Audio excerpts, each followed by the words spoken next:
Alrighty. I hope this is like fine.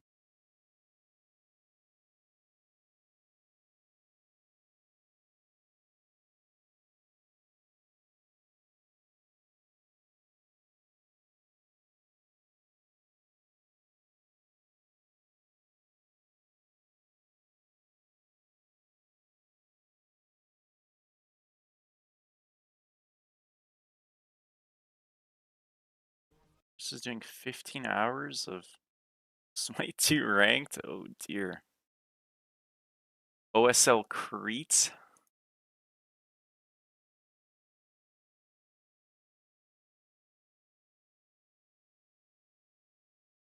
What's up, Shot? How are you, man? What's up, bro? What's up, Nicholas? How are you guys? Guys, I put a noise gate on my what's up, Rahul? I put a noise gate on my stream because I noticed like when I have my volume really turned up on some of the videos when I click back to just see like that it went off without a hitch. Sometimes you can hear me like breathing a little bit, and I feel like it's a bit I don't know, maybe a bit uncomfortable to hear. Maybe intimate if that's what you want to hear, but I hope that's gone. If not, I can change the gate up a little bit and stuff. If I sound fine though, that's what we're looking for. Yeah, so let me know. As long as I sound the same, I don't really mind, but I'm hoping that some of those micro sounds go away a little bit. That's all.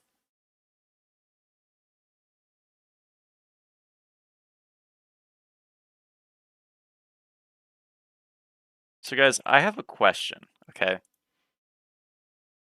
So I obviously stream this lovely game. Sometimes the keyboard, it's no problem.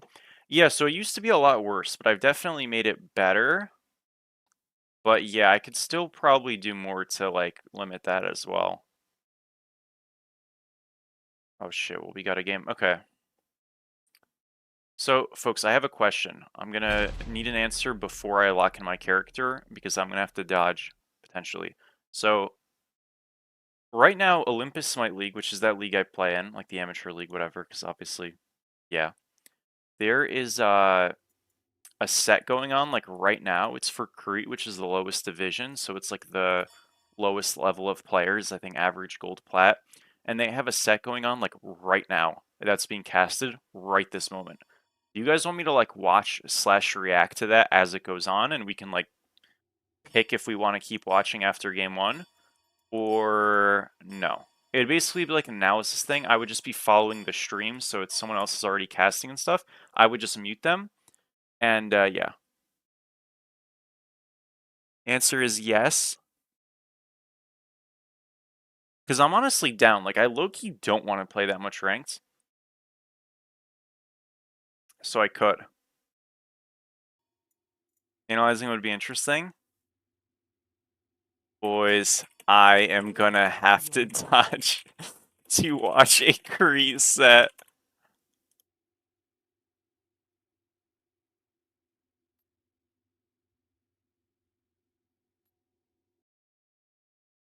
GG. What is a Crete?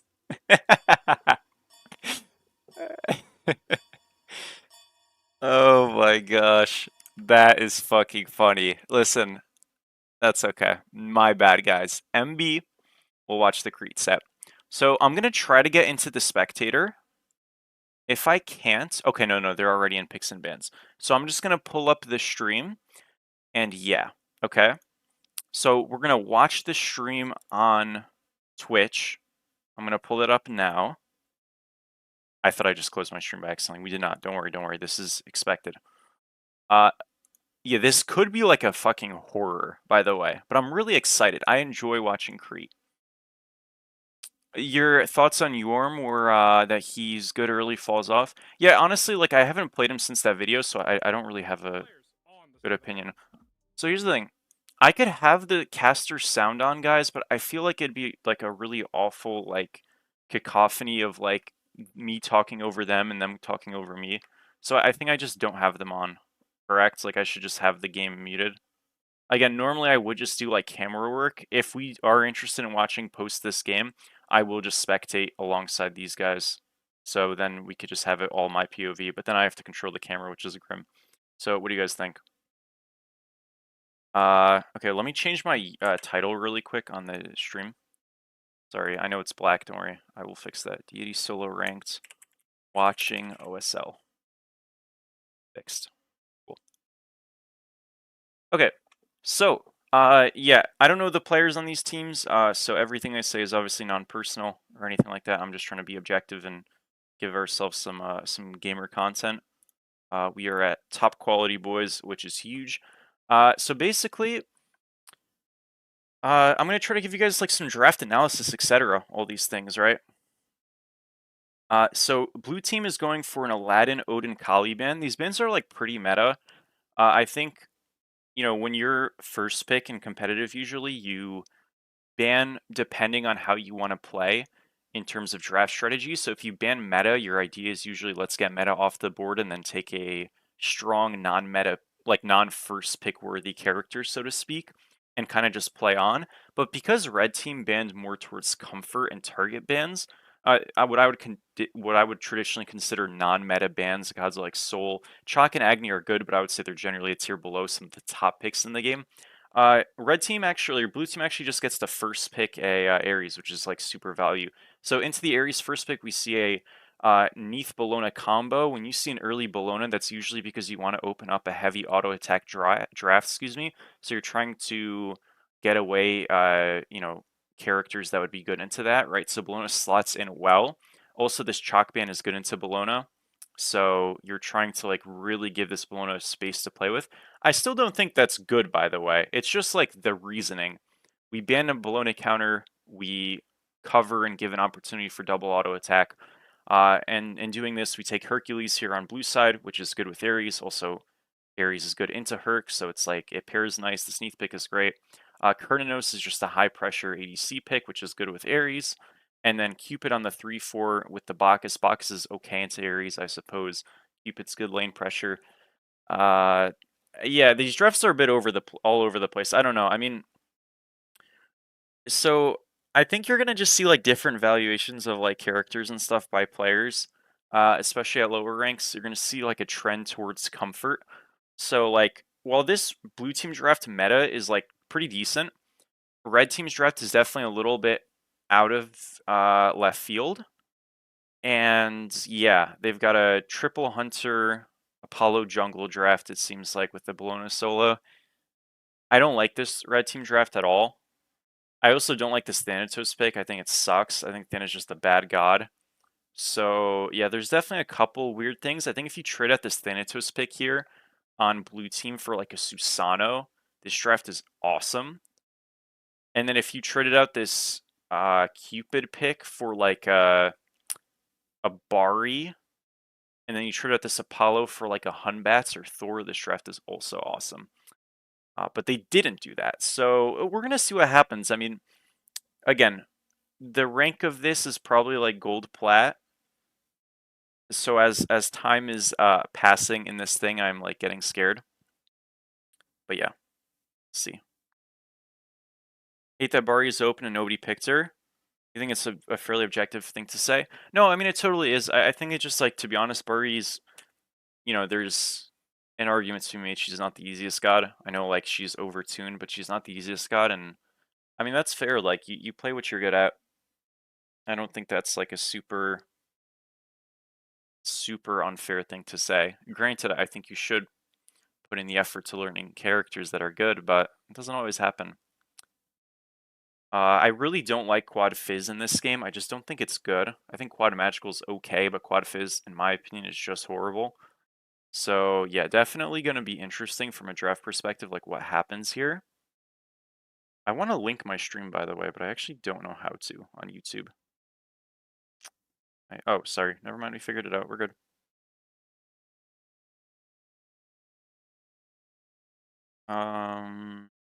Doo-doo. This is about to come up. They're just like waiting. Um,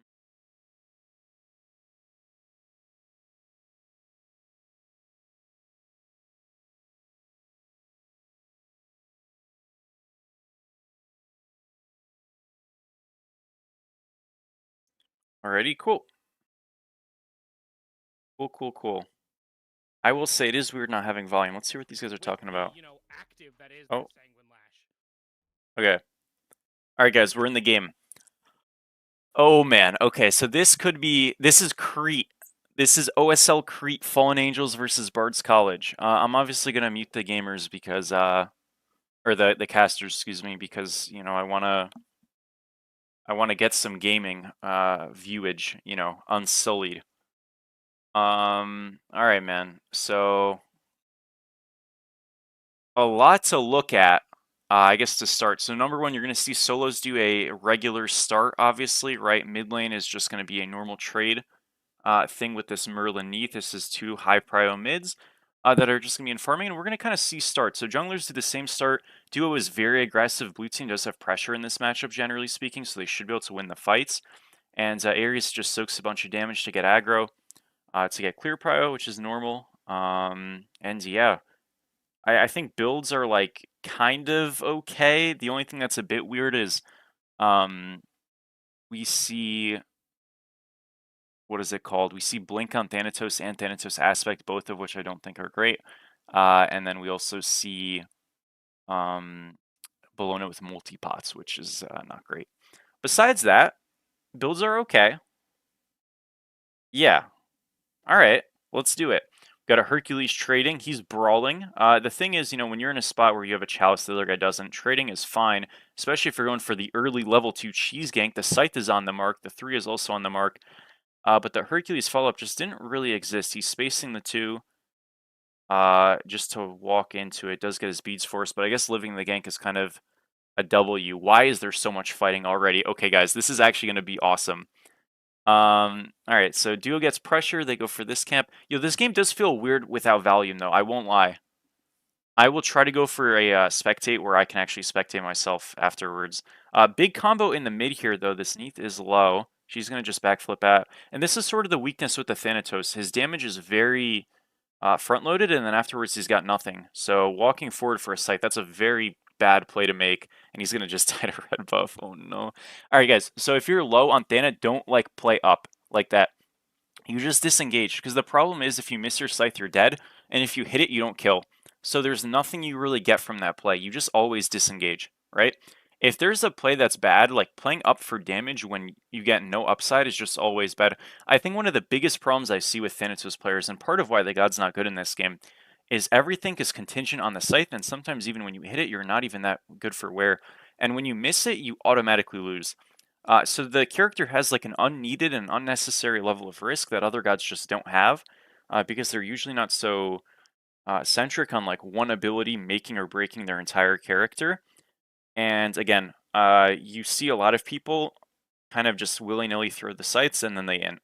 So you really need to treat it like a Baron 3 or like a Mordred 3 or like a Thor double tap or kind of these abilities that you really need to hit to make your character work, because there's no character more ability like centric on one ability to like have success than Thanos. So bricks the scythe and now his game's over, which is pretty appalling, right? Like he's 5, he's 3. This is just like a terrible spot to be in. I feel like Aspect on the Bacchus would have been pretty good in the draft. I mean, it's definitely a choice you could go. So the idea with Aspect Bacchus is just you get better clear pressure in duo, which isn't always that important because like you might not be able to walk up and just auto the wave like that. The idea with not going Aspect is that your your drink is better if you build full tank, which you will as a support. So technically Aspect scales a little bit worse. I really don't think you need to go in support. Thin is continuing to make plays despite being behind. He gets the blue buff steal, but remember, blue's not worth a lot, so that's nice, but not crazy impactful. He's going to blink out just to be safe. And yeah, I mean, I think Thin is just in a bad spot, but he's playing okay. Like, he's getting his farm back and stuff. That's good to see. I think the biggest thing that you're noticing right now is, this duo lane has pressure, but I guess they didn't invade the dual lane camp. I'm not actually sure how that didn't happen. Now, if you have better fight, you want to always play for the invade. I guess they just didn't. And yeah, that's definitely pretty rough. Also, somewhat interesting to note, you see a shell on this Ares and a Sunder on the Hercules. And normally you want to see it the other way around, if not literally always. Your support always wants to have Sunder. Bit of a combo here, not enough. Phenomenal rich TTV, by the way, boys. I might have to tap into the stream later. Holy moly.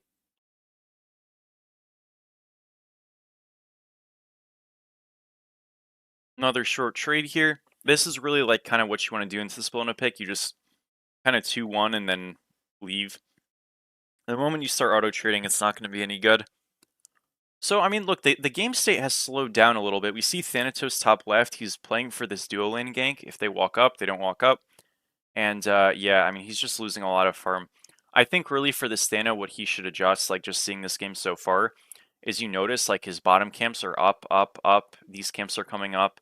Not really that that's his job, but I think holding angles in the jungle for people when your camps are up is almost always just a bad play to make. You're going to fall so far behind, especially if you didn't get a kill early. Especially when you also have no blink, that you're really just screwing yourself. So as a jungler, I think just like farming first and then opening on ganks after you do your farm is infinitely better than playing corners and waiting while your camps are up. Especially if the play is like likely not going to happen. I think one of the big things about improving as a jungler and getting better in that role is just seeing that, you know, hey, like there might be an angle here, but I'm going to be losing as little as possible when I'm holding that angle. And what I'll find normally for players who are lower level junglers is that the easiest way to like win rank games and stuff is to just not look for ganks until all your jungle is cleared. Because most of the time when you like try to use your instincts, I guess, to make a play, it's probably just wrong. So Merlin gets ganked in mid. He's got Aegis though. Good pickup. I always like going Aegis on backliners if I can. And right there helps him out big time. He's going Book of Thoth Rush, which again, I just don't really think Book is really worth building unless they're Cuckoo or Danza, in my experience so far, but we'll see how it looks. And he re-walks up.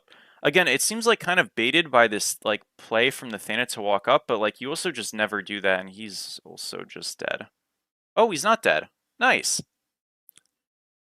Gosh, yeah, they're very willing to fight. I mean, I feel like the Merlin should just be happy he survives and just walking back up. Again, so weak with this book build. This is a 30 intelligence item against a 100 in item. It's just not going to work out very well. Both junglers go for the Devo's Rush, which is, yeah, not good. You don't do that. And Hercules went Leviathan's Hide, which is also not good. Yeah, I'm not sure what's going on with the builds. Bologna went Brawlers, which, I mean, kind of makes sense, I guess. And Kurnanos went Devos, which makes no sense. He's also building a health item here, which I could not tell you what that might be. Maybe it's a Vital Amplifier? It's gotta be, right? Huh.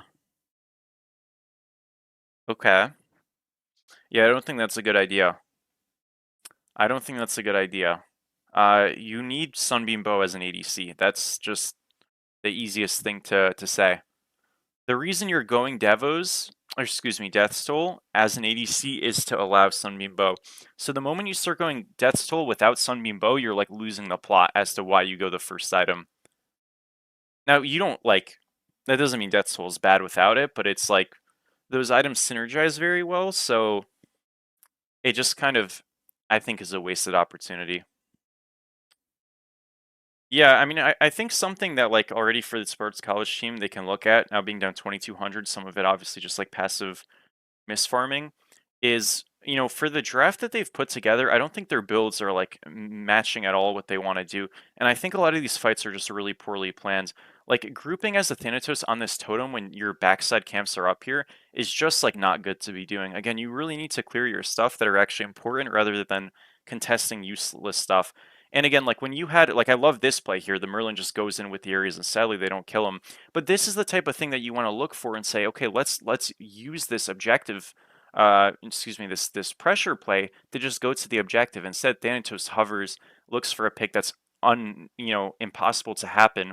Whole time Bacchus is bottom right jungle for no reason, mind you. And blue team could have just went to do gold off of that play, but instead they just do nothing, right? So it's looking at your fights and saying, okay, we have a pick, let's play up. Now Ares walks up because again they were upside jungle for no reason, and he just dies for nothing. So I think what I'm seeing in these fights is not that I have an issue with playing aggressive. I don't think playing aggressive is a bad thing, but you want to play aggressive with the plan. Our ADC had pressure in duo. The Cupid was coming out of base. The Bacchus was right jungle. The Apollo was right jungle. That's the freest Gold Fury of all time. And instead, Kurnos was like hitting a camp by himself, bottom side. Merlin was like running, I think, to red buff. I'm not exactly sure where he went. And then Ares was playing up, Thanatos was playing up, and it's just like, why, you know? It's just sort of like, why? Again, you can always, but the point of going Sunbeam early is for pressure and for objective, like, damage. That's why you go it early. So, I mean, yeah, you could go it late, but you're not supposed to go it late. You're supposed to go right away. Like, that's the point.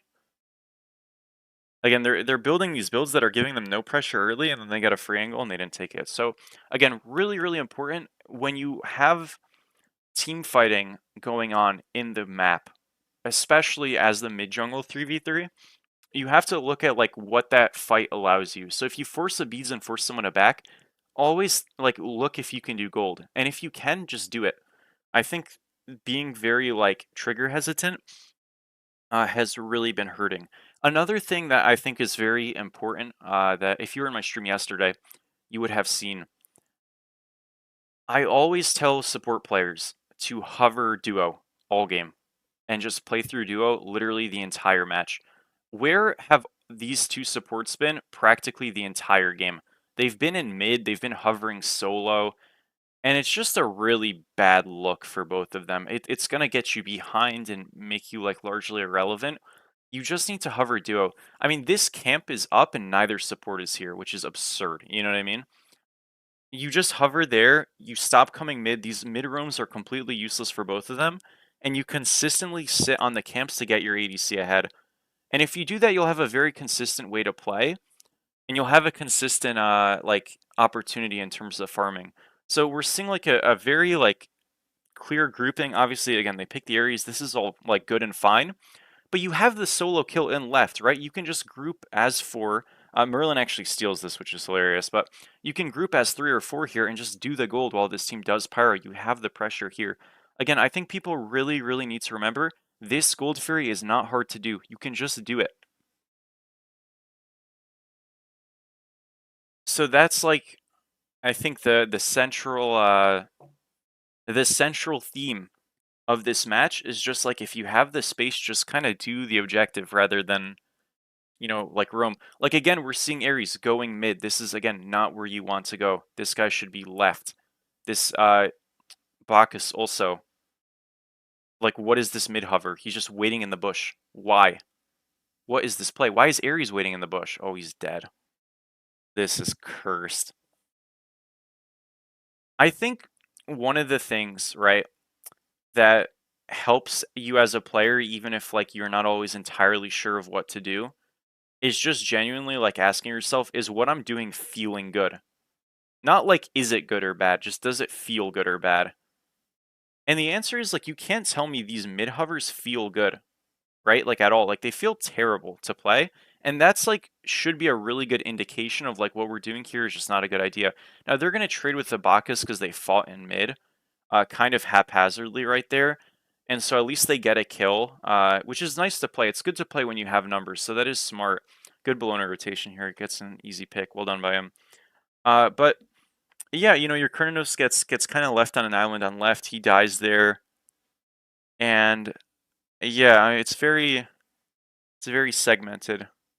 Cupid rotates mid, gets an ult off, almost kills Merlin. Doesn't, so that's at least nice. It's very all over the place. This Herc now rotates, but the thing is there's not really a fight here. Also, by the way, this Bellona's up 3 levels. I don't know how that happened, but holy moly. So yeah, Herc is just kind of clearing. And yeah, it's very directionless, you know, and that's unfortunate. But the thing is, it's still very fixable. Like, even right now, guys, look at the map state. Bacchus, top right. Apollo, they didn't know where Apollo is, but fine. Top right. Look at where these people are. Like, these are such easy objectives to just group do gold instantly, and it's being completely missed. Even being behind, if the other team's grouping is bad, you can just do it. Again, like, we are losing the plot with these support roams. You just hover duo. I promise you. support should never be coming to mid like this. No mid laner will ever like this. It's just bad. Because when you're playing support, if you're able to hover these camps, you keep your ADC safe and you secure them consistently. So if you're the Kurnos, you get very happy. And if you're the Cupid, you also get very happy. And if both supports are there, they kind of just cancel out. But if one support's there and one support's not, it's so unbelievably strong. These builds are crazy. I don't think they're too bad. I mean, like, yeah, I think they're mostly fine. Like, I don't really like this Kern's build. Going double defense as an Ares, like, makes sense, especially into the draft he's into. I mean, obviously, Leviathan's hide's a bit too much cooking, but I guess it's alright. It's defense, at least, and the Thanatos build is fine. Kern's dead here. Again, he's kind of just like, yeah, he's fighting a little bit too hard, don't get me wrong, but he's kind of just like alone. And he shouldn't be alone there. Now, we see like a aggressive fight topside, but this doesn't work because the blue team is kind of just like behind. I don't know why he oh dear. Oh, what are these guys saying?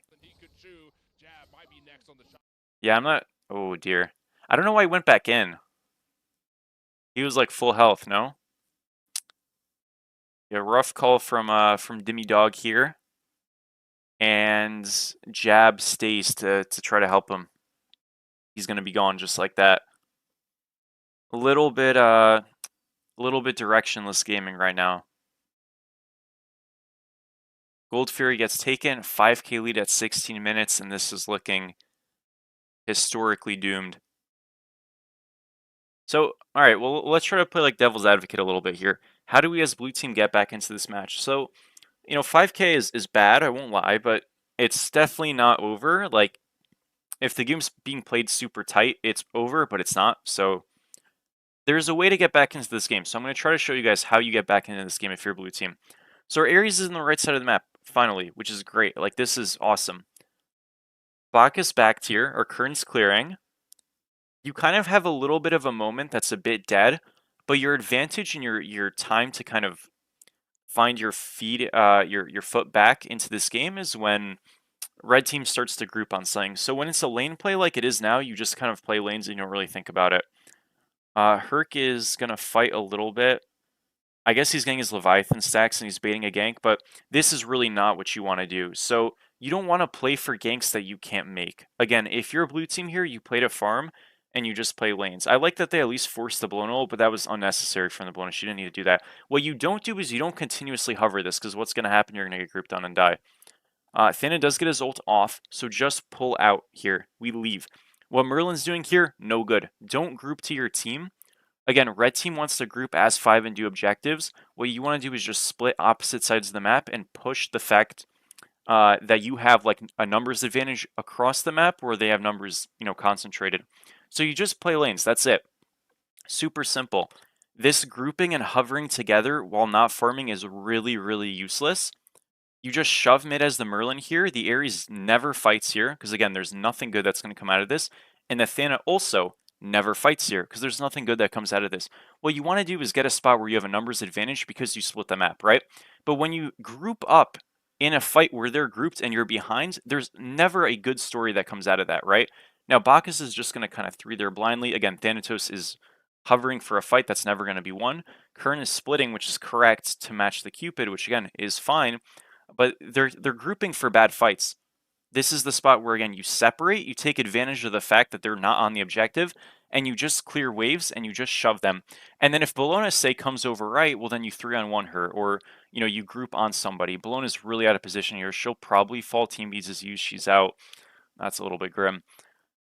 And this looks a little bit horrific. Hercules does live, though, and the Merlin has pretty good damage right now with Deso and stuff, so it looks like he'll be able to help. Herc walks back up, and he unfortunately falls. Ares chases the targets, doesn't get him. Merlin also chases and also does not get him, unfortunately. 2-14, 7k lead. And, damn. Yeah, again, it really is like just one of those things where, I mean, obviously these fights are not being played great. Like, I'm not gonna, I try not to comment on like, oh, nice hit. Oh, he missed an ability, blah, blah, blah. Like, that stuff happens, you know what I mean? Good kills. That was really nice from him.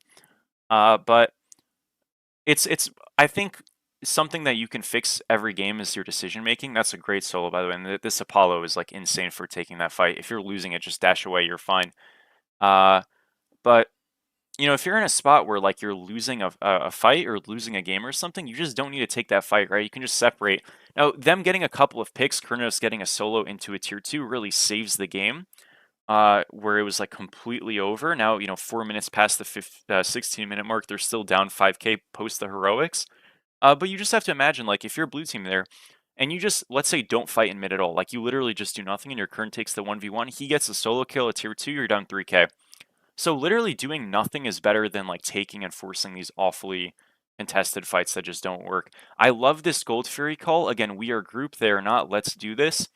This is something that with the draft that you have, primarily in your backline trio core here, with Merlin, Ares, Kurnos, you can look to do right away. Like, you don't need to wait an hour to do this. I think doing 21 minutes here for your first one is, like, really indicative of, like, hey, I mean, it's a great call, but again, this probably could be our third Gold Fury, and we could be doing this. So I hope in the future, these guys, like, just, I think, look for it more, you know what I mean? Hold your team vision thing maybe a little bit more to help yourself out and just be a little bit more, how do I say it? I guess just like privy to pull. All right, Apollo hovers. Again, you want to leave here if you're blue. This won't go well.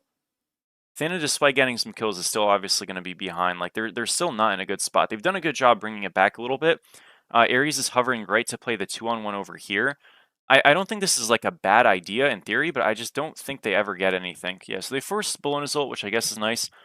Again, Thana being here is like okay on its premise, but I just don't see the kill. Yeah, there's no kill. So Kurnos, is he dead? No, he's not. That's great. This Kern's playing really well. I'm very happy with him. Disengages, this is good. So you have 3 left. Now we have 3, soon to be 4 right. Again, grouping for the opposite side to push makes sense. I guess here, though, like, I don't really know what the Merlin's doing. So he's going to come right to try to collapse and kill this Bologna. The problem with this is this Bologna is not really like a super high prio target, and they're going to just lose 2 tier 2s for this. I think the Merlin always just covers mid there and like doesn't lose a tier 2 for nothing. Kurnos also plays that quite well, but he loses the plot there, which is just like we never die for that tier 2. We just always back up. He could have easily saved himself, still lose the tier 2, but maybe he just comes mid there and covers that, or just lives, right? Because dying there, getting your beats forced, and not getting a kill is really, really bad, especially when you can just leave. So even if they just kill the Bologna, they lose the tier 2 left, and maybe even mid. At least they get a pick and it's a 1 for nothing, but here now with that, you know, what was a 5k lead that could have probably maintained around a 5k lead, just all of a sudden flows to 6. And yeah, pretty rough. I mean, I think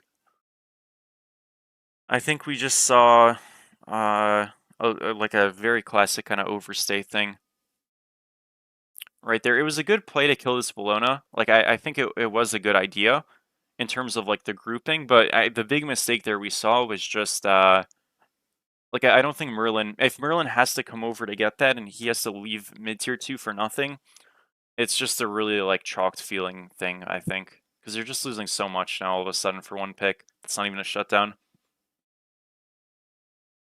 Ares gets the ult, team beads. Again, this force is like really hard, and they're just gonna straight up lose it. The Sunder was off the mark, so I guess it wasn't a terrible call. Like, if you secure that with Sunder, you're pretty happy. That's just like you just got to kind of hit those, so a little bit unlucky. But a good idea, I suppose. Yeah, it seemed a little risky, and it definitely was. But they did get a team beads. They did get, you know, some cooldowns and stuff. It just wasn't on the mark, sadly. I also do want to note, so you're seeing this Leviathan's Hide being like super prioritized by blue team because they have these auto attackers.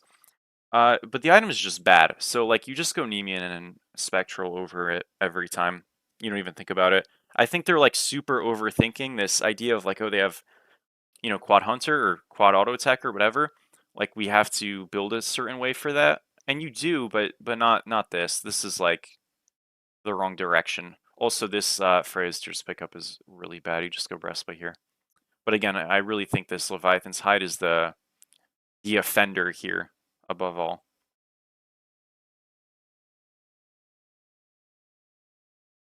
Now, again, to be fair, 8k down. It's not totally doomed. I think red team here makes a really smart call, which is, blue team has okay, now if you're red team though, back up, back up. You're in a 3v5. Back up, back up, back up, back up, back up, back up. Are we out?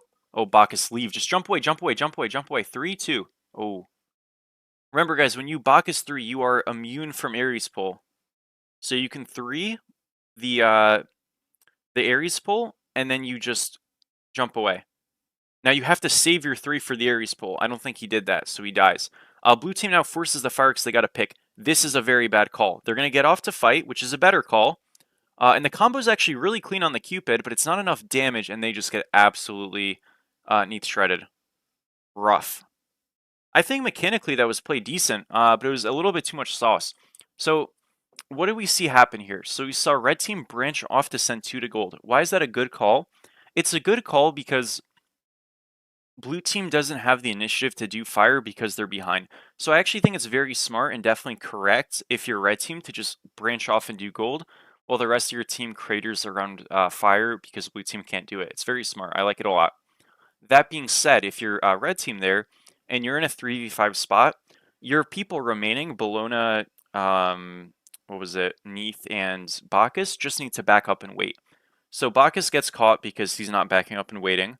Again, not playing on the fact that they're in a 5v3 over here on gold. He dies for literally nothing. And where blue team then has the pick and they're in a 5v4, obviously just hearing that gold goes down, they look for an all-in commit on the objective, which they then transfer to picks, which I don't think is a bad call. I think, though, the big problem you saw there was that they just don't have enough damage to do all of that. And a lot of it is, I think, because they have a tank Thanatos, right, who we saw there hit his stuff, just didn't have enough damage to really get kills. And we have like a still semi-behind backline, and we also have a very low DPS Kernanos in comparison to probably what he could have. And so the kills don't happen. I think probably what's much better there is you just take the pick and disengage. Or you like semi-leash the fire, and then you immediately pull on somebody. They kind of hit fire for a little bit. Players got semi-deep, and then they chased a bit. Right, we saw the Thana kind of like in the air looking at like Cupid, and then he pulled left to, I think it was Apollo. And you really just have to like be very careful in that line. And unfortunately, it just kind of doesn't work. Now, 4 with fire on the siege, Apollo splitting mid, this is the right call.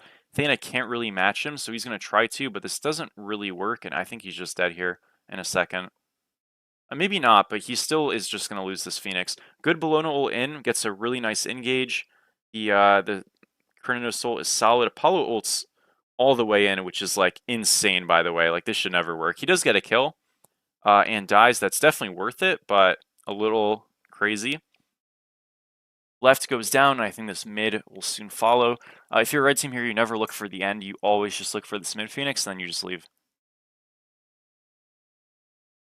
They're going to get some engage in. Bacchus flops the 2 in, which is a little haphazard, but he does get out. Good combo on this Thana. It's not enough. Neath is out. Okay. Nice. All right, well, that was pretty good. I mean, it was a little spooky because of the Apollo ultimate in, but ultimately you got what you needed to, so W engage. Hell yeah.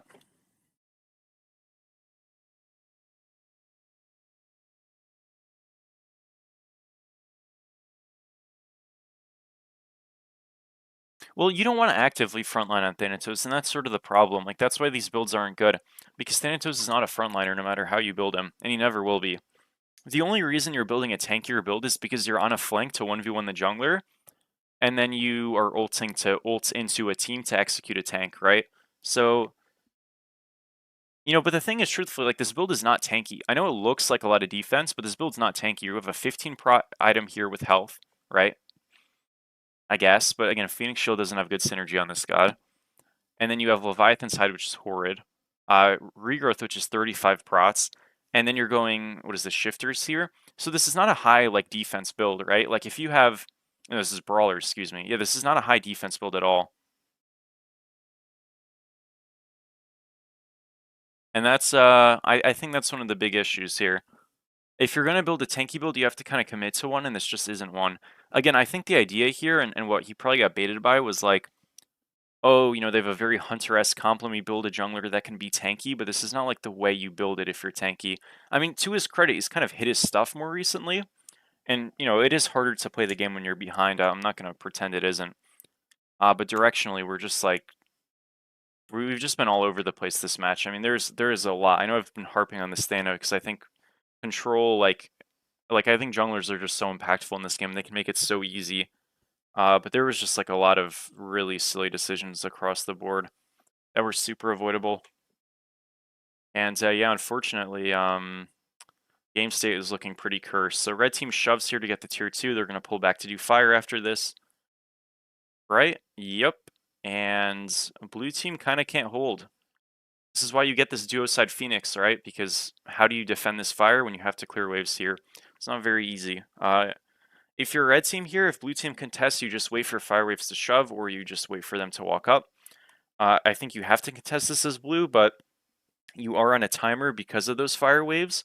So the big thing as red team here, being the ones who are, you know, trying to end the game, is you can just be patient on this. You don't need to rush this play at all.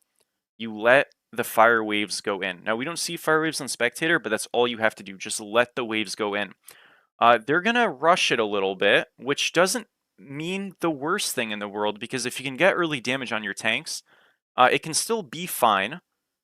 Blue team is kind of hauling ass right here, expectedly so, but they're really funneling into this Merlin damage. It's going to be a 1-for-1, now 1-for-2. Really good trading from this Merlin, and yeah, red team is just absolutely sending it for no reason, and they're just going to get wiped.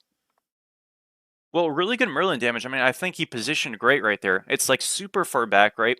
You get your stun switch off, and you just play a Narnia, and that's exactly what you want to do on a Merlin. I thought the Kurnos also did a good job staying like semi-grouped. You want to make sure you're doing that, obviously, so you don't get caught, and like, let's say Bellona jumps in, the Merlin has help. Ooh, a little bit shaky on the flicker, but it's okay. At least he lives. Good job. Um, so you can cover each other. They do have to clear left. This left wave is about to hit our Phoenix, surely, right? Back, back, back. Well, I can't see it, so I don't want to backseat, but like, reset, guys. This is important. This is a big deal, no? Okay, we're backing. He's going to cover. Merlin's going to cover. They're going to pull fire. Good call. Wait. Okay. Yeah, that's what's happening. Good, good, good. So Merlin's going to cover the fire wave. Is it too late? If it's too late, he fucked up big time. It's very close. He saves it. Good job, Merlin. Okay. Blue team pulls the fire. They should be able to get this pretty easily. Now, if you're Kurnos, you have to like melee this so you get the extra damage with Kurnos because that's how he works. The bomb, is it good? Oh, the bomb was too early. They still got it. Good job, good job, good job. Pick this up and disengage. Leave, leave, leave, leave. No, run away. What are you doing?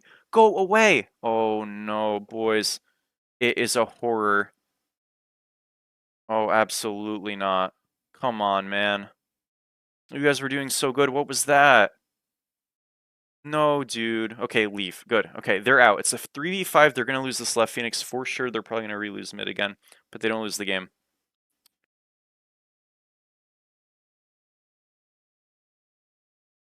Title hasn't changed? The title should be like deity ranked OSL, no? Oh dear. Okay.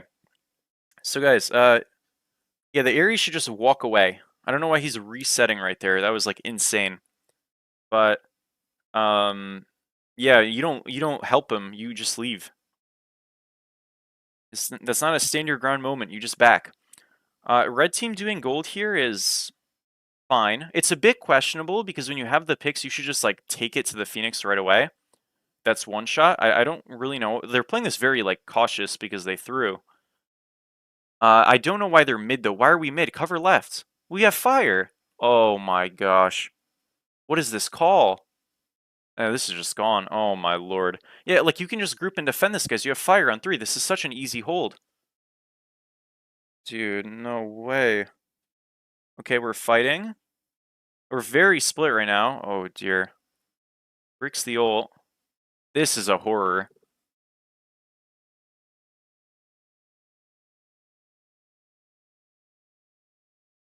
Let's Man, like guys, when you have 3 with fire, you're still very strong. Like these can be very much winning fights.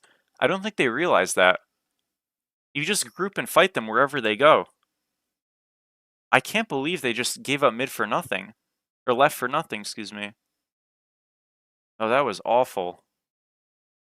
That was like really, really bad. This Ares goes a 5th item Leviathan's Hide, which is just cursed.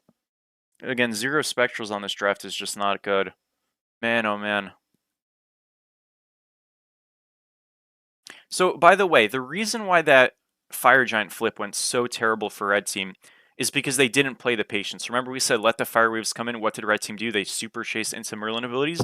You just wait and play on Pit, right? And you force Blue Team to walk into you. You never chase Blue Team. You always force them to you, not the other way around. Because when you have the advantage, you don't need to chase them, right? So that fight went so bad because the Red Team chased into Blue Team's damage consistently and then all just died. So that was great by Blue Team on that. And then they had a couple lazy deaths there. And then they just gave up mid for nothing. Now we see Blue Team shoving left because they want to get this Phoenix because they have fire on 3. Herc is playing the cover. Now Red Team is backing. So if you're Hercules here, you stop backs. Now they cancel their own backs because they want to siege Titan. So Blue Team can either shove here or look to defend the base because it's going to be a base race. And they're going to reset because they want to hold. Can they hold this? Herc, you have to walk up, walk up. Why are you walking away? No way, dude. Okay.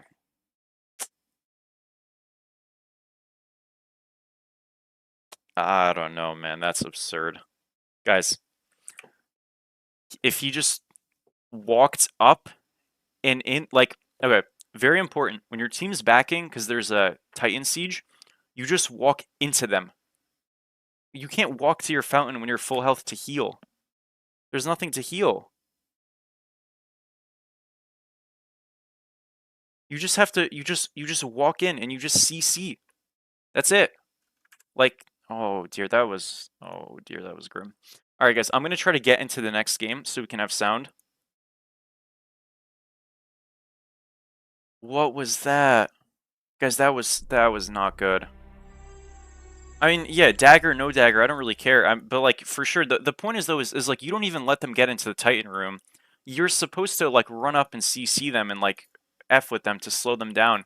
You can't just like let them into the Titan room and then walk away. That's not how that works. Sorry, I'm on Smite 2. I'm trying to like find this fucking lobby.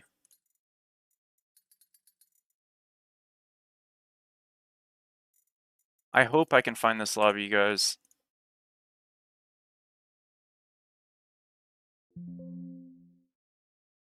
Please, please, please, please, please, please, please. I really don't want to freaking watch no sound again. I already forgot who was on that fucking team. I'll remember the names when I see them. Come on!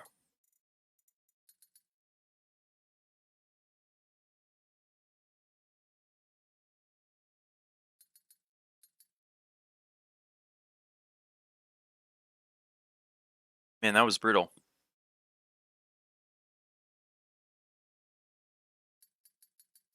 I mean, but you just have to buy time there. Like, you just have to kind of go in. Like, I don't really care if you miss. I just... You just have to, like, go forward. At all. Oh, surely not. Oh my gosh, I found it, I found it, I found it, I found it, I found it. Let's go! Okay, surely they don't kick me. Surely we don't kick me. Like, the other guy's gonna spectate, and we're good. We're good, we're good, we're good, we're good. Okay, so this is the team that just lost. Yes, so they're gonna take first pick again. Please don't kick me, guys. I pray. I pray and I beg. So what do we do for a blue team here? So we just took the L game 1. Now, it's hard because, like, there's always the conversation of, like, okay, from a draft perspective, should we, like, you know, teeter more towards meta, etc. The thing is, truthfully, like, meta only goes as far as your players go. So what I mean by that is, like, let's say their jungler is, like, a Thanatos Thor main. I have no idea. I'm just talking out of my ass. There's no value of me saying, oh, man, you should pick Aladdin here if they don't play Aladdin. Like, that's not helpful, you know what I mean? So because of that, I'm not going to try to give too much draft critique commentary on these games because I don't have info. I mean, again, obviously I can talk about what's meta and what you should pick, but I also like make a very big effort to talk about like in my videos of like you play what you're good at, right? What I will say, however, in relation to the draft is if we are playing into a quad physical comp that has a very auto attack centric draft, we need to make sure we're itemizing correctly into it, right? You cannot always control hitting all your abilities, etc., but you absolutely can control whether or not you build correctly with what you have. And I think the draft that they had, even though I'm not a huge Thanatos fan, was better on blue team. They just they didn't build correctly, and obviously there were a lot of misplays. But you can fix your build every time. You have to build correctly because the thing is, right? Like builds for the most part are figured out for you. You don't need to like cook with them. You know what I mean? And that's really important. I know we all want to be like unique and think of things and be like, yeah, this is just good because it makes sense, blah blah blah. But like, you don't need to do that because like I promise you, it's just not worth it. If you rush a spectral there, you rush Nemeans and stuff, your game is so much easier, right? And I that to me just looked like a very like overthinking moment from a build perspective. That being said, again, I'm not saying the game was won or lost on the builds. It wasn't. It was won and lost on the plays, but you give yourself the best possible chance you can when you build correctly, right? Without like misplaying, etc. XYZ, right? They're like, why did I join? These like demi no, this is Crete. So this league is like I don't know what rank the players are. Maybe Plat Diamond? Probably Plat.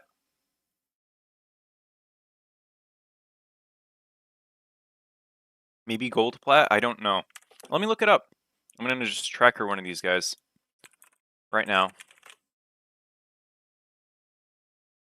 Where do you find the right builds? Let me show you, my friend. I'm gonna save your life right now. All right, window capture. Let's pull this up again really quick, folks. Okay. So you go on this website. It's called Smite 2 Tracker. Okay, it's Tracker GG, Smite 2. And then you look up your good old buddy Snatty, or you look up any top player on the leaderboards or on ranked, whatever, and you go to matches. Wow, this is what Snatty builds on Mordred. Let me just build this every single time forever. Now, this build isn't going to be perfect in every single situation, but it's going to be much better than what you concoct if you don't know what you're doing. Like, I promise you, it's this simple. Right?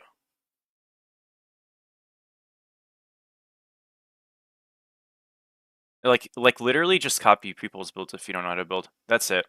So you should use websites like this. I think SmiteBrain is a website where it just like takes top players' things in a more compact format. But if you want to look manually, you could just go on Tracker and just look up players. Just go on like ranked leaderboards.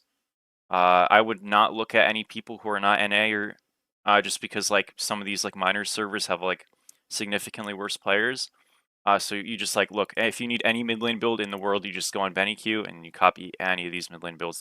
They're great, right, etc. But anyways, I'm gonna look at some of the players in this lobby. Timbozo. What rank is my good buddy Timbozo? I don't know if he's a Steam player. Looks like he is. Plat 2. See, so like most players are probably around Plat. Assuming he probably has games with these guys.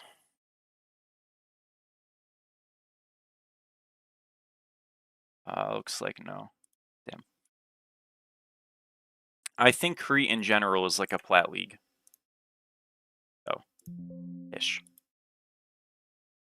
Stu has a higher win rate than Snatty, does he? He's the GOAT. What were you building on the 1 in 12 Zeus game? I didn't have a 1 in 12 Zeus game, did I? Surely not. I haven't played Zeus in ages.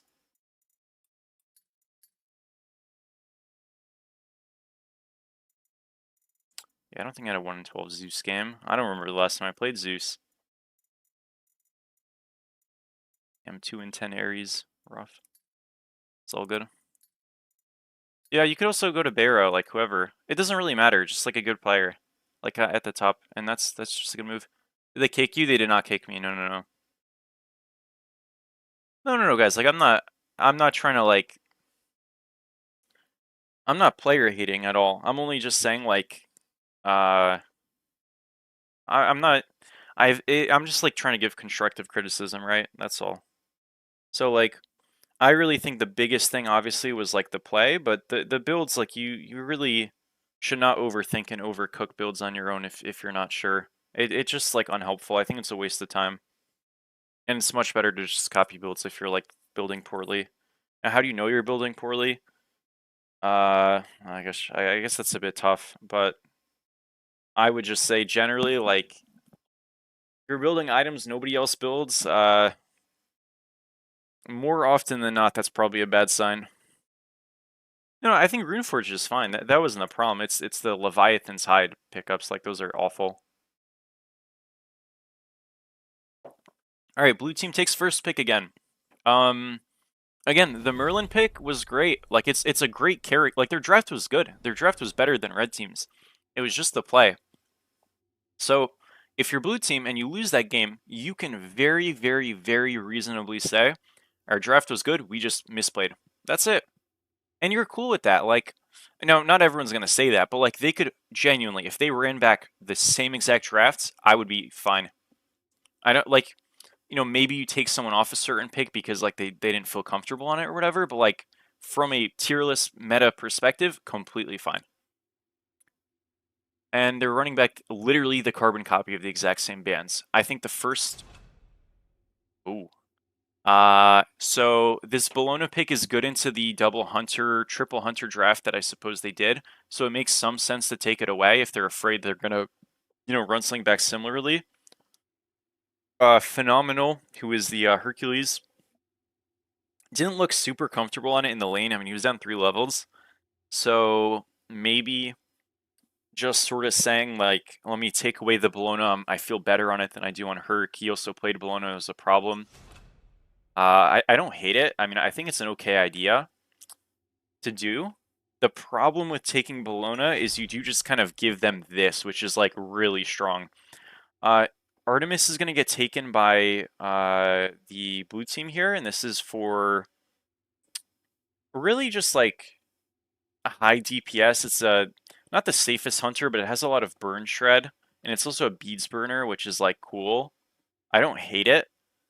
The Guan Yu pick is strange, to put it simply. Red team is then going to lock in Cerberus for solo here, and then Cupid, so they're likely going to run the triple ADC Apollo Jungle last pick here. This magical damage allows you to, run a very similar comp if identity with a lot of fizz damage, and then not need to worry about them stacking FizzD. So I think this Guardian solo pick is very smart here.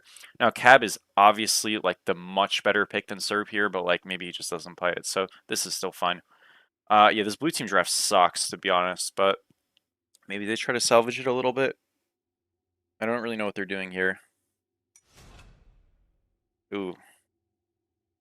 Yeah, that's not good. Oh, so he's running Guan Yu solo? Oh. Huh. It's Bologna jungle. And this is because he's saying they're going to pick Apollo, so I want to, like, be able to deal with that. Now, this Demi guy played, semi-tank Thana last game, so maybe he's like a tank jungle enthusiast. Which is cool. Like, I don't mind that at all.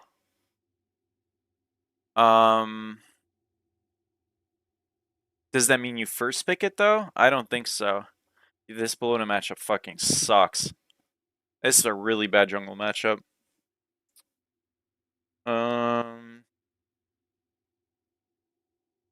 I mean, I like the Artemis pick, honestly. I don't like anything else in this draft, though. Like, this Guan Yu pick is bad, in my opinion, because I saw him have a really rough laning phase, and he just, like, gave himself a worse one. And I just don't think that's smart to do. I don't think picking bad lanes is just, like, something you should aim for. And if you're blinding Guan Yu, I feel like you are just setting yourself up for failure. Now, what I will say is directionally, you could make an argument and say blue team is trying to go like a significant amount of healing because anti-heal doesn't exist, and Smite 2 is a bad game, and therefore, despite having some deficiencies here, the extra healing is just like good. I mean, you know, it's a take, I guess. I don't know, man. I'm not a believer of this. Ghouls, demons, monsters, the bigger the better. Yeah, well, here's the thing. I mean, I thought Blue Team's draft was worse or better in game 1 and they still lost. Look, ultimately, guys, drafts can only take you so, by the way, I love that these guys actually fucking joined in order so I don't have to switch people around. Like, that is so beautiful. Well done, gentlemen. Look, the draft thing ultimately, like, it just comes down to play. Like, these games are won and lost off of sweeping misplays, not drafts. So, yeah, I have my issues with it, but look, if they play better on blue, they're gonna win. It's just that simple. It really doesn't matter that much. So let's talk about the builds opening up. Is there anything outrageous? We see double Sunder on blue team, which I like. I hated that the support jab he was playing Ares, he went Shell. I really dislike that. I think double Sunder would have been fantastic for them. So the fact that they're going double Sunder this game is great, in my opinion. Now, you don't need Sunder on the Guan Yu, but I still think it's a fine pickup. Remember, Guan Yu is immune to Ares pull in his 3, so that is like kind of a sneaky nice perk to have. He's also technically decent into Susano because he's pull immune in his 3 and his 2. In practice, it feels horrible to play into Susano because you just get one shot, but like, it's not the worst matchup at all. This Serb pick, again, is like thematically good for red team. The pick itself is a bit weak, but it does very well into Guan Yu, so I think he'll be fine. I like that Rich goes this efficient Chalice build. I think that's smart. I dislike this multi-pop build from the Serb, but he did it last game, so I'm not super surprised he's doing it again. And, yeah. Oh, shit. Whoops. Okay. Cool. Alright, guys. Well, we actually get to do some spectating action ourselves now, and we get the sound. Aegis on Ra feels bad. Well, he's going Aegis because he doesn't want to get one shot by the Susano. It's not a terrible idea. It's just like, the unfortunate thing is, dude, in some of these games, like as a backliner, you just kind of have to like eat shit either way. So if he goes Beats, he gets one shot by Susano. If he goes Aegis, he gets a lot of other issues. I don't really think there's a good answer. I think both are fine. They're just, both have their weaknesses. The idea here is that this Ra is going to survive the early game, and then if his team is doing okay, like, this Ares won't even be able to, like, really catch him, which is possible. I mean, that could work. I don't hate it. It's just a choice, I guess, you know? This dual lane is going to be interesting, because red team should win here pretty decently, but Ares is always volatile. Like, if you brick, he sucks. So, yeah, we'll see. I'm very curious to see how Solon go... Oh, wait, back up. Okay, good job. The Ares, he hard bricked it there. I'm always interested to see, like, is this Ares pick a pick out of comfort, or is it just like, oh, we don't want to give them Ares because the god's good? You always, like, do wonder that. So far, this Ares has been brutal, but it's a minute and a half in, so I'm not gonna... Oh, he just missed 2 people with a taunt. Uh-oh. What are these chains? Okay, this is like... Wow. Alright. A lot of misplays so far in this duo lane. But that's alright. A lot of missed abilities. The Guan Yu is taking some lane pressure. Let's go. Bro, the Guan Yu and lane pressure is a crazy combo, but yeah. Camp is just going to get stolen by an Ares. How did that happen? Okay. That was really, like, that was the freest camp ever. How did they, like, just give that up for nothing?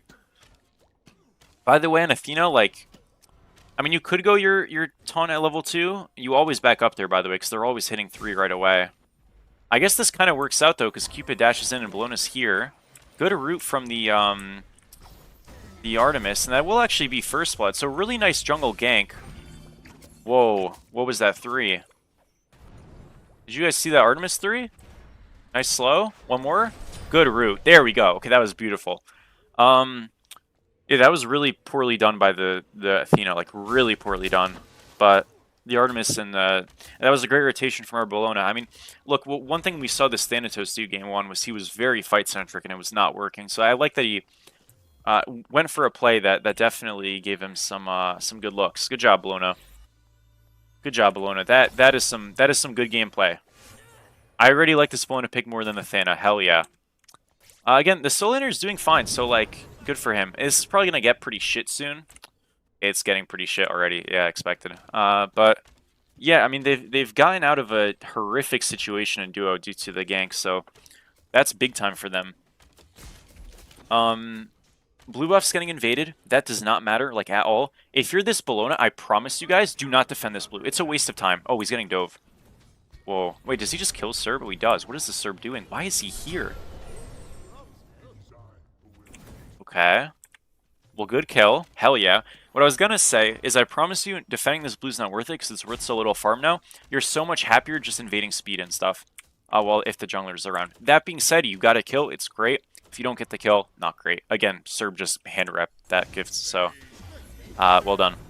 I'm curious to see if Ra goes Nimble Ring. I hope he does. It's good. Ellie's gets secured by blue side. That is big time. And we see a really comfortable 1500 lead. I mean, they are looking completely different this game. This Bellona pick, like you guys know, I was harping on the jungle gameplay from game 1 because I thought, you know, and when you have a lobby where people are all over the place with really wacky bad positioning and they're just misplaying a ton, you can punish super hard. And he's done a really good job of playing this. This has been a Bellona 1v9 so far, and I am here for it. Well done, my friend. Okay. 2v2 over here is playable, but you have to be careful. I don't want to see this Athena randomly dash taunt because she will just die. So don't do that. She's rushing team beads. It's not a bad decision. It makes a lot of sense selfishly and for the team. But you have to factor in that you won't have Fizdie for a while, and this Cupid and this Susano and this Neith just shred you. And you also always have Neith ults you have to worry about. So genuinely speaking, in this duo lane, don't fight. Like, you don't have to, so just don't do it. Artemis is going into this Death's Toll build with Devos again, which, I mean, he's not going to go Vital Amp on Artemis, so I'm curious to see how he builds. He's probably just going to go Oboe and stuff, which, you know, again, I'm not the biggest fan of, but it is okay. Ra's going Book again. Solo lane is losing slightly, but the gank, I think, does help him some. Again, you're expecting to lose this lane. It looks like he's maxing his 3, which is fine. Ra is very deep in mid. Oh, he's dead. Let's get a good Aegis here. Oh, no. Where was the follow-up? Okay. Hell yeah. So Susano won slow in this game. He missed the 1. That definitely hurt him a bit, but I guess this guy's got speed buff, and the Neith just, like, was not ready to help at all. So it worked out pretty damn well. Nice. All right, Ra lives the thing, and it was a good hold on the Aegis there. Nice. And, yeah. We might be going to 3. They're kind of locked in this game. 1400 lead is persisting. Now, one thing we talked about in Game 1 was even though Blue Team was generally behind in Game 1, they had a lot of really good opportunities to just do gold if they ever just chose to walk over, and they never did. I want to see them now with a lead, with a Ra, with the Bellona, pull the damn objective. And if they don't, I'm going to be so annoyed. So just please, let's shove some waves and pull the objective. It's going to be super easy peasy. Guan Yu ulting. Okay. Nice. I like this a lot. So Ra's, like, this is a bit of a weird gank, but it does work, potentially. It might not work. Honestly, good try. It didn't work, but it was played pretty well. It didn't happen, but you're alleviating pressure off of a lane that kind of needs some help. You're not really losing anything as the mid laner there. You might lose, like, part of a wave, but you're going to get Ellie's, so it's, like, fine. I like that roam. That's a good roam. Good job. Losing this mid wave sucks a little bit, but maybe he catches the back end of it? No, he doesn't. Too bad. He still got Ellie's. It's okay. If he gets the kill, it's huge value, so, like, I don't hate it. Now, I will say, if you don't have Book of Thoth there, he dies. Just saying, but whatever. No worries. Well played. Red buff here, going to be done. I like this a lot. Now, I really hate the Bellona being here. This is what I was talking about with, like, go to the damn Gold Fury, stop doing this dog shit. Like, if he just goes to gold after Ellie's, they can just do it, by the way. But now he's just, like, in La La Land fighting this guy, and it's just a waste of time. You know what I mean? Reset, go to speed, go to gold. Like, this is not where you want to be. These are such low-value camps that your solo laner might be able to do. I want to see you reset open left, clear this stuff, go to gold. Like, this guy has so much tempo, momentum, pressure. Like, use it. Please don't gank this guy. Guys, solo lane ganks, low investment. They're not worth it. Not at this point in the game. Just do gold. Please. I mean, they might kill him, but it's not worth it. Because we're missing, like, a free opportunity. Okay, the ult in is good. If you don't kill him, you fuck up the entire game. Okay, good job. They did kill him. Again, I'm not upset that they're killing people. I'm upset that they're not in the right spot. To be fair, you're getting this Guan Yu through the early game, I guess. But, like, please just go to gold now. Bologna, you have to back. Guys, let the Guan solo this. Leave. Leave. Reset. Abandon ship. Set sails to the speed buff. What is this double TP? Oh no, folks. What are we doing here? What is this Rome? We're gonna pull gold? Okay. I mean, surely this never works. This should never work. Bologna's on the camp. Okay, now she's walking, right? Yep. We have Sunder. They have Sunder too. They got it. Okay. Good job. Cupid ults and runs. Ooh. Run. Leave, leave, leave, leave, leave, leave, leave. Aegis. Good Aegis. Good Athena ult. That was good. That was good. Kill this Susano. Come on. Good ult. You got the snipe. Boom. Oh, off the mark. No worries. Anything? Just leave. Just leave. Just leave. Guys, guys, it's too deep. It's too deep. Back up. Back up. Back up. Susano. No, no, no, no, no, no, no. Just leave. Just leave. It's okay. It's okay. It's okay. You got gold. Just abandon. Ship. Get out. Okay. We're fine. Is Ra out? Ra, turn around. Okay. He's fine. He's fine. He's fine. He's fine. That's gonna... Oh, he's not fine. Ouch. But good ult. Okay, he's dead for it. No, he's not dead for it. Damn. Oh my gosh. No, no, no. Okay, he lived. Nice. Alright. That was a lot. I think just so we simplify it. Very simply put, guys, you get the objective, you just leave, okay? Really good pick on the Ares afterwards. I like that a lot. But after that, you disengage bottom left. The problem there was that raw path to mid, which is just super greedy. You got an objective, you got a kill. You've expended a ton there. You can just leave. Like, quite literally, just turn around and walk out, right? If you miss a wave or two, it's fine. It is what it is. You got so much objective pressure that it's completely okay. You know what I mean? And, like, farm on the map. You can just leave, soak the wave, tank the wave, whatever, it doesn't matter. The problem is that when you die, you end up tanking the wave anyways, and then you give them a kill. And that's really not good, right? Like, you want to justify the fact that Serb there is rotating for nothing. And if he doesn't get a kill, he gets nothing. Because he got a kill there, he's really not that behind. And despite the fact that they got an objective, they got a pick, they're still up the same amount. So it really just goes to show... Sorry, I fucked this. Oh no, how do I go back? There we go. You really, really need to make an effort to... like, disengage after the objective. That fight was so greedy. And also, just like, as well, I think this is pretty obvious. I hated that jungle solo, like, dual group TP thing. It's so much better if your Guan Yu just clears that stuff out, resets, comes with an item spike, and then rotates to the gold. You would have been there at the same time with a better item, and a better build, and more farm, and your Bologna would be ahead too. Good ult to survive that. He lives the 1v1, but, yeah, holy moly. Okay. We get a purple buff here. W. Where's Athena going? She's going right. They're 3v1ing this guy. Now this is a good call. Why is this good? Because Gold Fury is down. W gameplay. That was a good ult. I like that a lot. Well done. Now back up mid, back up mid, back up mid, because they're gonna group mid. Okay, good job, good job. Please never play for this tower. Well done.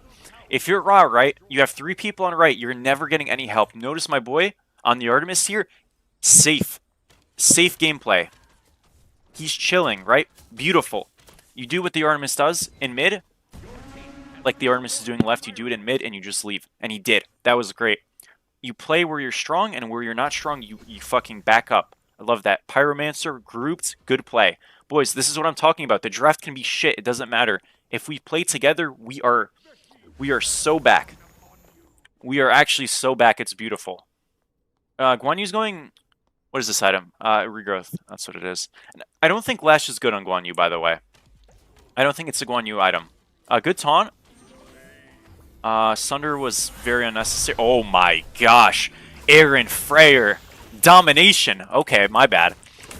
That was just beautiful. Back up, though. Back up, guys. Back up, please, please, please. Whoa, Artemis is about to die to the tower. Just leave, leave, leave, leave. No, don't path that way. Why are you going that way? You could have just went the other way. Oh, no. Okay, leave, leave, leave, leave, leave, leave, leave, leave, leave. Leave. Good beads. Why are you... Oh, no, boys. Okay. Oh, what the hell. Oh, that was so bad. Guys, you can just beads the Ares ult if you're Athena there before you get pulled. You don't have to beads after. You just beads. It gets rid of the chain immediately. Oh man, you can't beads after you get. That's just not good, guys. That was just not good. Man, they had so much momentum. They kind of fucked it. Okay, Rod does have ult here though. I like the attempt here. This snipe doesn't kill Susano. No, it doesn't. But you can steal this. Go go go go go. Oh, too late. Good try. NT. Man, they completely ruined that. So first of all, I don't know why they're playing up there. Like that whole fight has zero purpose, right? When you're committing your Sunder to a fight, you can't play for the objective, but you also can't play for anything. So after they kill the Cupid with the snipe, which was sick, you just leave. I think you should just want Genji's. Like, because the thing is like, you want a better defense item as a sustain. Because the thing is with Guan is, like, you are a tank, but effectively, like, your whole job is to live, because if you live, you can keep healing and protecting your team. And Lash is just a low protection item. So you're giving yourself a lot of opportunity, especially with going Sunder, to just get kind of one-shot. And you really want to avoid that, right? So it's not like a bad item, at least it's defense a little bit. But it's a very bad defense item. It's more of an aggressive item. It doesn't really fit what you want. Again, it's not horrible, but I would go Genji's there for sure. Yeah, really rough play, though. Again, like, on left there, that's just poor decision-making, right? Our Artemis almost dies to the tower, and then she pets into them. And then Athena does not beads the Ares ult. She beadses after she gets pulled, dies anyways. And then the Bellona beadses and walks in, which is not the move. You beads and run. You don't walk in. So it's just... I don't really know what the decision-making was there. I guess Athena thought it was decent, so maybe she got pulled on purpose to then beads after. I'm just assuming she fucked it up, but I don't know. Maybe that was the move. Either way, you just leave there. Like, you get the pick, you get out. I think a big problem that blue team is having, and that this is a very common issue with teams that are, you know, newer, is that they overstay a lot. And if you get a pick, it's great. Just leave. Like, that's fine. You don't need to look for more, because when you look for more, you oftentimes lose more and gain less. Fire Giant sneak. Okay, I like this. We got double Sunder here and a bomb. This is a great call. And they're just going to get it. Well done, folks. I love that. They have some vision, and they just take it. OSL is a draft league. That's basically it, yeah. A really good call. I love that a lot. That was really well done. They saw them in mid. I think they had a ward on it. Maybe they didn't, but they knew the other team didn't have a ward, or I guess they just guessed they didn't, and they didn't. So, hell yeah. You have a bomb. You have double Sunder. Those are the calls you want to make. Now, I think it's a bit surprising that blue team looks for Fire Giant and not other objectives as often, but they've done a better job on the objectives this game, to be fair. Some good damage on this Ares. Now, this Athena has to ult this. Okay, she has team beats. Good. That works too. She should have ulted that. You want to ult that instead of team beatsing because it's a shorter cooldown, but it's still an okay call. Like, as long as you live there, it's fine. I like the call. We force the Ares ult now. And we can just, like, group shove. They can fight mid as well. You're 5 strong here. Just go on the sneak. What is she doing? She is inting so hard. Beautiful. Good ult. He's dead. Great. Go in the Ares. Okay, Serb's fine too. Either one. Oh my gosh, guys. It's a beauty. The blue team fucking plays like the goats. Absolutely sprints it and then plays like the goats again. I love to see it. Now, if you're red team, you never fight that. That's a given. But, guys, we need a game 3. So, I'm a blue team believer. I don't know. Well done. Good taunt. Susano is just lingering for no reason. Does get the beads off, so he does live. Guan Yu's a little bit deep here. You don't want to die to the tower. He won't, though. Good job. Just play around your Guan Yu here. Now, Cupid is on the flank. This is extremely bad if you're the Cupid. They just got taunted again in mid. Oh, dear. Okay. Oh, my gosh. The pre-beats for the Serb stun. That was beautiful. Well done, Bellona. This Bellona pick was money. I like this Bellona pick a ton. Very well done. Get a free mid Phoenix. Cupid was on the flank for no reason. They just walk into taunts left and right. Timbozo does fall there. And left here too is great. Now you leave. You go to Gold Fairy here if you're blue team. Right? Good. Yes, they're going to do that. Lovely. Yo, it seems like when this team drafted Guan Yu and stuff, they just locked in. Like, this is a very team fight centric comp, so you have to play this game very tight if you want to draft this. And they've done it, right? Like, I think they played really hard on solo side blue team, that is, to get this Guan Yu through the early game, which, generally speaking, is not a good strategy in this game, because if you do that, red team just, like, continuously does every Gold Fury of all time, and then you're out of the game. The thing is, they just didn't do that, so it worked, like, very well. And, yeah, well done. I think Susano not getting a single gank off this mid lane is, like, maybe you got one, but like it's just a very big missed opportunity, in my opinion, especially since this guy was alone for so long, no jungle help. But great job from, I think Aaron has done a really good job playing safe this game. And so has Crouton, so hell yeah, boys. Now I will say, guys, as much as I am invigorated by this this blue team gameplay, this Bologna build is horrific. It's very bad. Do not go Fatalis ever on Bologna.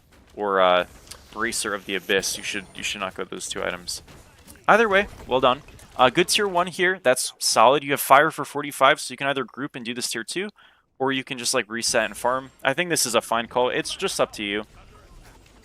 I like the fact that like I think there's a certain discipline of having a draft like this to just like commit to the bit of being grouped, and they're doing that, so I have no issues with it. Now Guan is a little low, but he's alright. I think you want to hover this Phoenix. Now, very important here if you're blue team. If this looks bad, you can leave. Oh my gosh, you got a solo kill in mid. It's never going to look bad. Beautiful taunt. It's just a beauty. How the hell did he get that in mid? Good job. They're just going to get this outright. That guy gets picked. That guy gets picked. These Athena taunts have been absolute money. Team Beads is beautiful there. And the Cupidol is going to be nice peel. They will get 1 pick here, but that's okay because you still have fire on 4, although it's, you know, about to break. But you still have healing here. You can just probably kill this Ares, maybe not. I think they just end, right? Yeah, they just end here, no? It's close. Walk in. Oh my gosh, they just did it. 19 minutes. Blanked them damn near. Wow. What a turn. That was so much of a better game. I mean, they played that way better. Like, that did not look like the same team. It's sort of like it's like the big brother gets the controller, you know what I mean? And they just dominate. Holy moly. Okay. What a match. I did not expect that. I mean, look, it goes to show, though, like, you can objectively draft a worse draft, but if you play it better, it doesn't matter. You'll just win. And we said that. So, yeah, I mean, I think the big thing was, like, this Athena pick, although it was horrific in the early game, just very poorly played, I felt like a lot of the red team was just kind of walking into taunts, honestly. Like, they just sort of let themselves get picked a ton late game. The initiations were really good. I thought Rod did such a good job just playing safe and surviving in the early game, which allowed them to play solo side super heavy, and this Artemis wasn't getting picked either. So when you have no picks and then you're dying on solo side, you're not going to win that game most of the time. Like, if a Guan Yu scales for free, you're probably in a rough spot. Yeah, so, and that went great. They did a also much better job of grouping for objectives and like actually doing them. The fire sneak was really smart. And yeah, more objective playstyle just like won them the game. W. They sure have lost in sight to lock in? Bro, I know, dead ass, dude. They just sat up in their chairs. That was fire. Alright. Hell yeah. Well, I'm excited now. Now we got a hype game 3. So, I mean, this Bologna pick has won on both teams. Not that, like, I want to be clear. I don't think Bologna is some top meta pick, but it could be that, like, because of these 2 teams and how they value it, Bologna might just be banned here, unironically. Or maybe red team goes first pick and they take the Bologna away. Because I don't know these players' pools, you know what I mean? So there's a world that, like, this Bologna pick is just heavily prioritized by this guy in the jungle, this Demi guy, and yeah.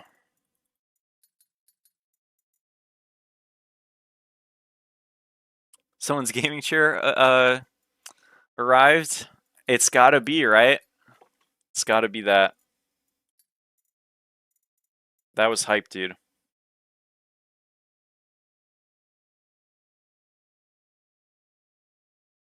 You're waiting for the lobby, folks. One day, one day.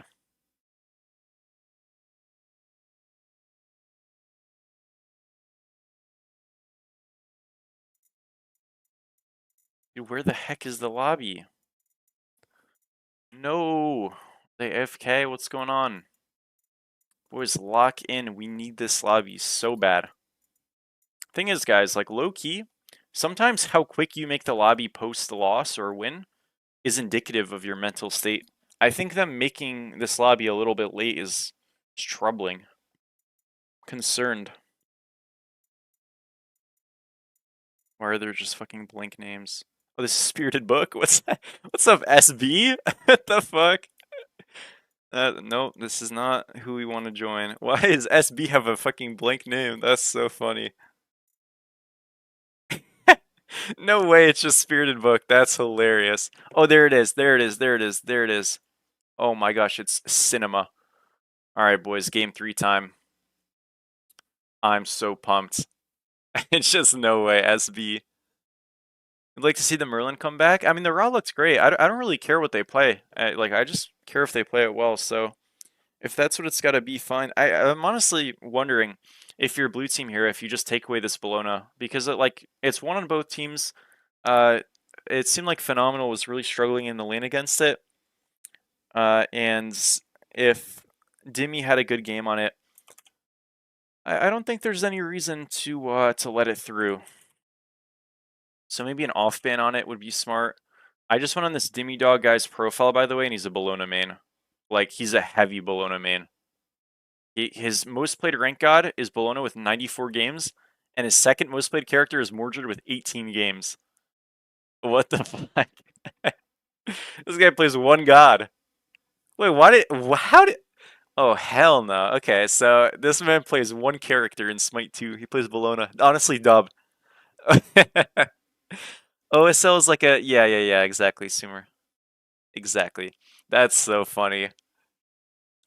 So yeah, like, okay, well, super simple then. This is, honestly, this is L scouting from blue team. So they took away the Bologna early top 2 in game 1 because they were like, yeah, they're just gonna pick Bologna.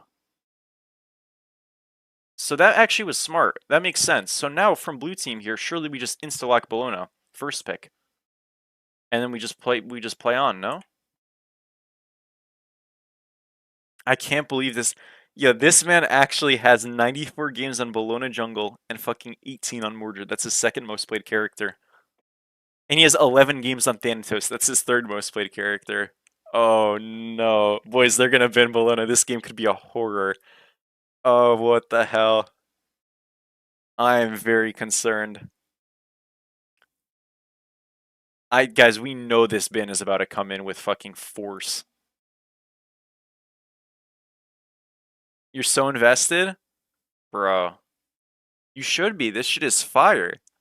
I cannot believe it. You know what the best part is, guys? Like, I know I'm not streaming it, but on this dude's Smite 2 tracker, his fucking profile picture is just Bologna. Like, that's his Steam profile picture, just a cinematic Bologna picture. This is fucking cursed. Oh no. Boys, they are first picking this Bologna with fury. It's so obvious. Like, okay, because the idea, right, like if you ban Bologna from blue side, I just think that's kind of a bit of a waste ban. You can instead just take it away, and then you force this guy to play Thanatos jungle again, and honestly, that shit was just grim. Now let me look at his character pool. So his most played characters, now mind you, these are all in the 10s. So he's got 18 games on Mordred, 11 on Thana, 11 on Fenrir, 10 on Herc. That's it. So...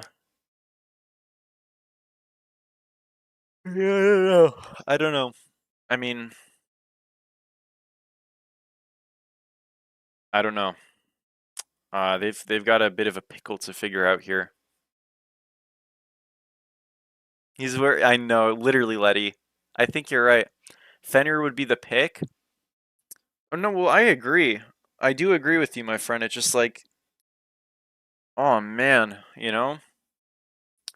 what concerns me is that drop off in terms of god amount. Now, what I give is I give ranked advice, but I just in general as a player, guys, I don't think it's ever good to one trick. I think 3 characters is great. One tricking is not good. Now you can be better with one of the characters than the other 3. That's fine. But like in League of Legends, for example, right now, my best character is Rumble, and I have like 120 games on him maybe. And then my second best character is Renekton, and I have like 80 games on him maybe. My third best is Cho'Gath, and I have like 35. And like even I feel uncomfortable with that. Like I think that's not a good enough spread. Like I feel like I need to just like grind Cho'Gath and play him more. Now this is this split to be fair. Like I have more previously, but like still. Yeah, like you do have to. I think you need to balance out your pool a little bit more, especially if you're trying to play even like amateur comp stuff, because like again, I don't know, but I'm just assuming this guy, when he doesn't get Bologna here, is just gonna be sad. And like if you are going into like a pivotal game 3 and you're just like, fuck, that's a bad sign. So for his sake, I want this guy to not play Bologna for an entire week. No Bologna. Just only Fenrir and Nemesis or some shit. I don't know, just pick something up. And just grind. That should be the move. Cho'Gath goated? He's goated, yeah. Both supports played Ares and both of them looked pretty bad on it. But like, to be fair, these are, these are plat games. So like, I don't want to, I understand I can come off as very critical. I don't mean that maliciously. As expected, guys, the same bans happen. They get shuffled a little bit, but the Bologna first pick for likely Mr. Dylan. Now we're gonna see how our boy Dimmy dives into the pool. So the Neath takeaway. This likely will be mid. Now Devin has played Neath mid both games, so he's going on to something different this match, and he's looked pretty good on it both games. So a different pick for him. They're taking the Athena back for Jab after a really good team fighting and mid game to late game portion of the match. There wasn't really a late game, just mid game because they just won. So I like this Athena pick. Again, not the most meta, but like he played well on it. Now the meta response to this is you lock in Merlin Sobek. I don't know if they'll do that. I'm curious to see what Devin plays besides Sneath. I have no idea. This is a flex, but it's probably Bologna solo Bacchus support, and they're gonna lock in the Cupid again, which is fine. I think Cupid's a solid pick. It's decent into these top two. Also, this Bacchus semi dissuades the Guan Yu pick. I don't think you should play Guan Yu again. I mean, he looked good on it, so I don't hate it. I'm a little scared about it into this draft, but you know what? I guess he made it work last game, so fair enough. And they're going to go Kerninos. Oh, I don't know about this. I don't like this, guys. I do not like this Kern pick. Do we have a Bari bag here? Or like a... Ooh. Oh, hell no. Oh, hell no. So this is Herc Jungle. I don't like that at all, man.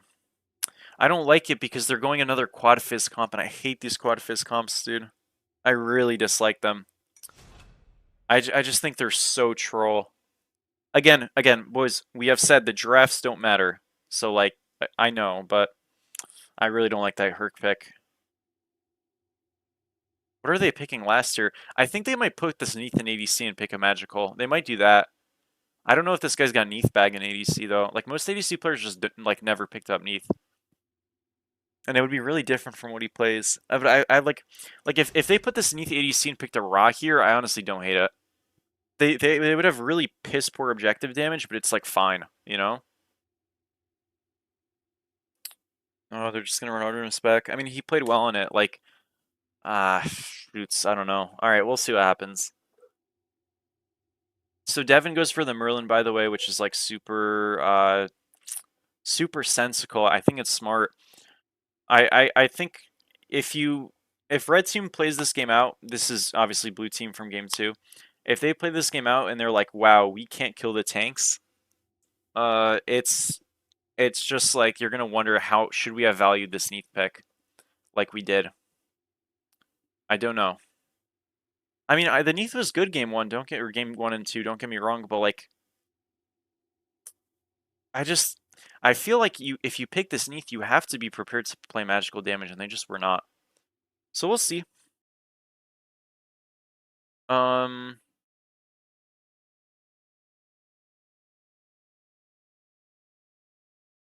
think what's important is that Phenomenal is probably happy on this pick again. And Dimmy Dog has 10 games on Hercules. I'm going to give you guys the win-loss. He is 4-6, which is a little bit grim. He's 4-6 with a 1.26 KDA on Hercules. Mind you, for reference, his Thanatos was 7-4 with a 2.85. So there is a marked difference between these two picks for him and his. Now these are small samples, so like I don't want to Andy out for that, but I'm a little concerned. This guy's last Hercules ranked game was... I'm trying to find it. Oh, it's been a while, boys. His last Hercules ranked game was... Let me try to find it. I'm still scrolling. Oh, Lord. When was the last time this guy played fucking Hercules? Holy shit. It's over 3 weeks ago, guys. Oh, no. We are now crossing the 1 month territory. Oh, this is grim, my friends. Okay, his last time he played Hercules was 1 month ago on July 19th. He went 10-7-6 and he won. Okay? So he's 1-0 in the last month on Hercules. W. He was playing against a guy called Choke the Smurf in the jungle and he diffed him. Alright, there's hope, there's hope, there's hope. Unironically, there's hope, boys. Alright, let's fucking do it. So, let me guys give you some info. When you play Hercules jungle, do not go that starter. You want to be going, with the other one, the attack speed one, Dagger, because their clear speed is really bad with Hammer. Now, maybe because the mid-camp buff timers got slowed down, it's not a huge deal. But generally speaking, the Hercules situation is that when you build,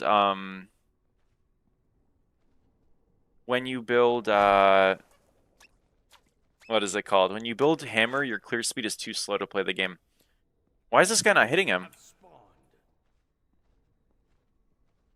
Huh. Okay. W. What's happening? Alright. Or maybe just like a respect thing. Value. He has beads, it's Jover? No, beads is fine. You should go beads here. I'm just very afraid this match, I can't lie.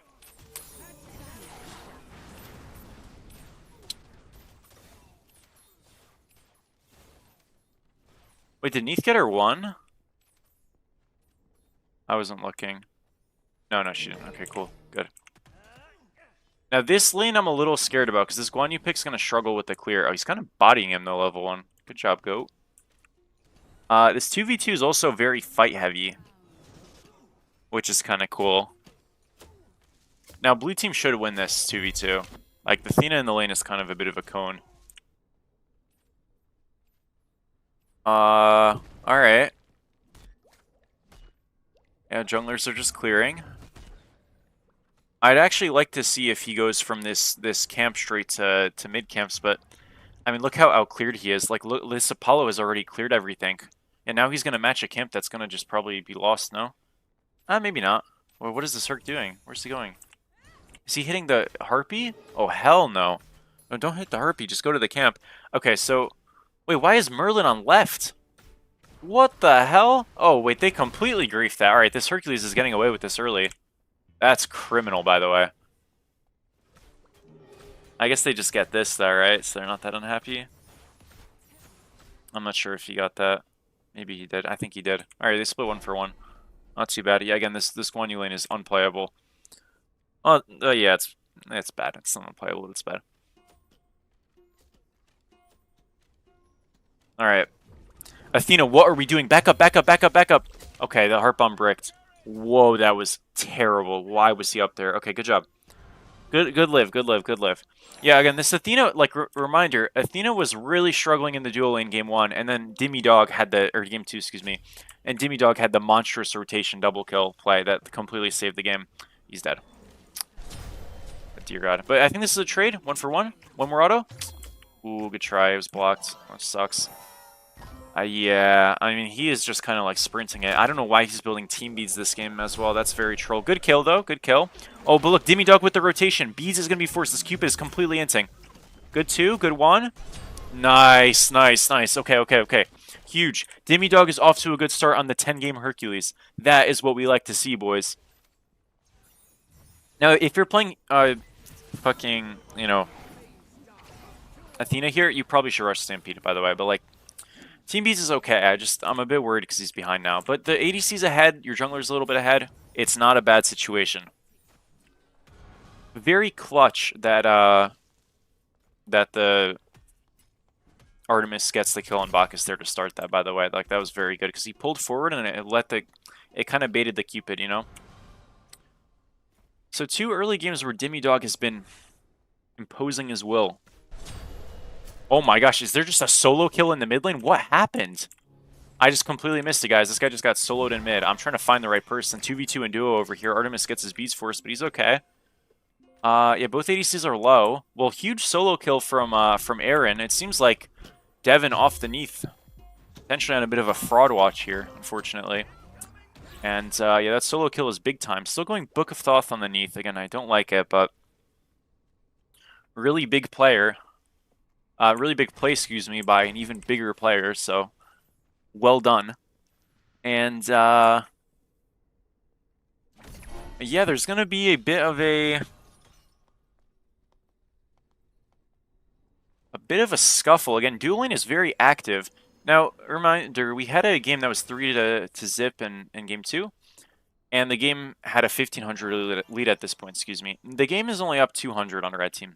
So this lead is like pretty inconsequential. A lot of the reason why you're seeing this is because our Guan Yu's behind. He is also about to get soloed. Bye-bye. Oh, he missed. Never mind, he's out of range. Well, good live. Yeah, this matchup sucks. Oh, he's dead. Remember, Guan got a lot of help in game 2 in this dual lane. Solo lane, excuse me. Felt like a dual lane. And that really saved their early game. Now we're seeing mid lane be more ahead than it has been this set. But the problem is they're not helping solo, and as a result, solo is getting bodied. So, yeah, it's going to be a bit weird. Now, that's not the end of the world. Like, if Guan Yu's behind, it's okay. He's not behind enough to the point that he's, like, out of the match, but it can be a really big concern. What you're looking at right now is for Aaron to get some good Neath ults off the duo. Red team just plays through duo, tries to get duo more ahead, and then they just kind of tank the Guan Yu being, like, useless. And then they just like team fight, and then he's semi-useful, and then they win some team fights, and then he gets ahead or caught up. Like, playing through solo if you're red team here is the biggest mistake you can make. You never come this Guan Yu. You just have to like absorb the loss. He's gonna be behind probably 1500 to 2k this game. Again, that's kind of what you sign up for. There's nothing you can really do about it at this point. It's already doomed. But that's okay. Like, again, you can totally win the game with that in mind. You just have to like really be diligent about, like, can we pick this Merlin?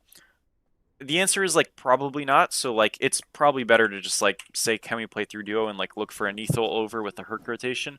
And the answer is, like, a resounding yes. So, they should. Oh, hovering. Oh my gosh, wait a minute. The Bellona completely inted. Wait, no way, dude. Where's the Neath ult? There we go. Beautiful. I cannot. Whoa, whoa, whoa, whoa, whoa. Okay, good job. There's been a pause. Yeah, well, okay, let me recoup my thoughts here a little bit. So who do you see the support did? Okay. So Bellona went in a 1v1 into towers slightly. And then the Athena ulted and the Herc just showed up. And she also got Neath ulted. So I think this is... How do I put it? Well, this is grim. Yeah, that's the easiest way to put it. But this actually is not a problem, like, at all, in a perfect world. I think this is a really instructive moment for how to play the map correctly. So two things are, like, at loss here. Number one, Bellona should never be ulting in with a double global draft with Athena and Neath. That's very obvious, I think. We should all know that, right? You don't do that. Especially Ultin and Chase, you don't do that. That's a given. We can move on from that. The bigger issue here is not actually that. I actually don't care about that. Like, it's not great, but I don't care. Because this kill, although nice for the Hercules, does not fix this Guan Yu situation. His game state is still really bad. The problem here is that when we're getting a triple, like 3 people, right, including the solo, in right lane, look where our Neath is. She's here. Why? Because she delayed walking out of base to come mid. Why? Because she Neath ulted, right? So she had to charge it and ult. Cool. Artemis is pushed back. Why? Because she's in a 2v1. Look where the Merlin is. If anybody in this chat can tell me why Merlin's coming here, like, I don't know, maybe I'll just give you my channel. Not that it's super valuable, but fuck it. There is no purpose for this. Zero. Because when you have pressure in mid, your Apollo jungle is justifying that, mind you. You have clear-cut pressure in duo. This is the easiest Gold Fury of all time. Zero contestability. Zero. Literally nothing you can do. And when you trade this Bellona kill for a Gold Fury, it's just winning for blue. Now, the reason why I'm stressing this Bellona does not need to int how she did is because Bellona can just not int, apply the pressure, get the rotation, back up, not die, and get gold for free. And then it's just like so GG, it's unbelievable. But even the gold for one is still like definitely slated towards blue. But none of that's going to happen most likely because this Merlin is just walking here for no reason. So again, very important.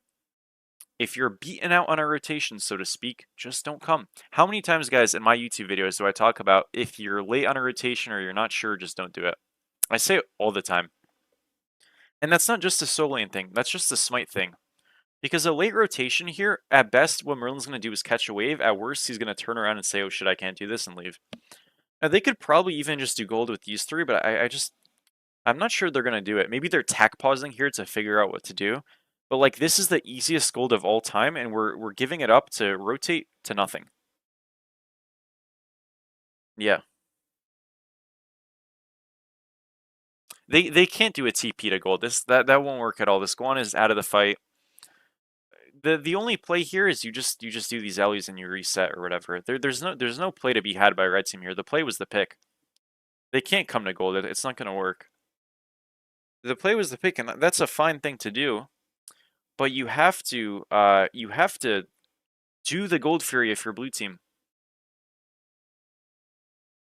This is just an exposition of how boring and unimpactful solo lane is.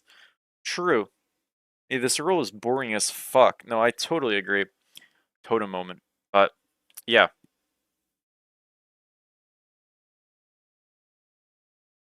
Yeah, no, they can just do it. Are they gonna do it though? I'm gonna say they won't, but maybe they tack paused, pulled up the stream, and they're inspired. Maybe they'll do it. Let's hope, guys. Let's hope. Also, Athena build failed, and she has two of these. That's funny. Honestly, W.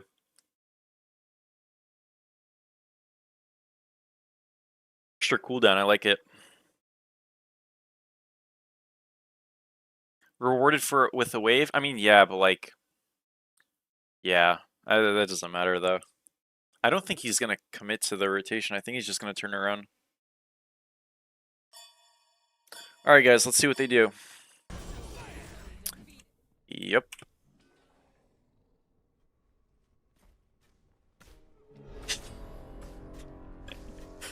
Are we going to go to gold now, guys? Oh? Nope, we're walking the other way. Why are you going this way? What? Oh, man.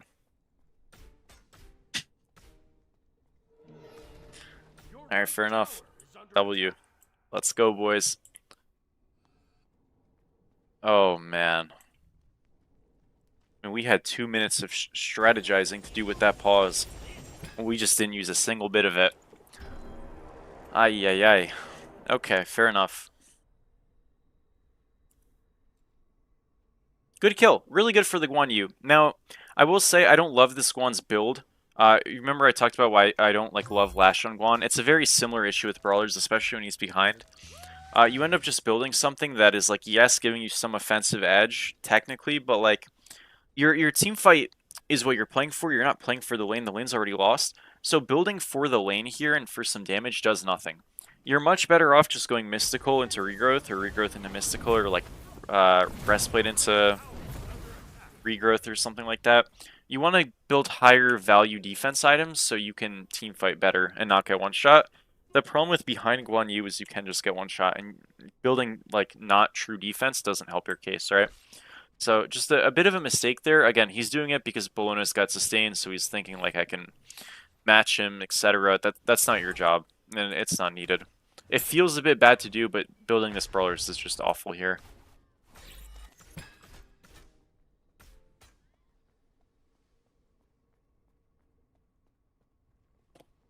Okay. Now what? Hercules. Mezd. Good 3. He's fine. Good job. Whoa, this Athena ults a lot, but that's a good pull. Hold up, bro. Is this a kill? It could be. Sorry. Little bit of damage. We have a taunt now, right? Okay. Oh, but Hercules went really deep.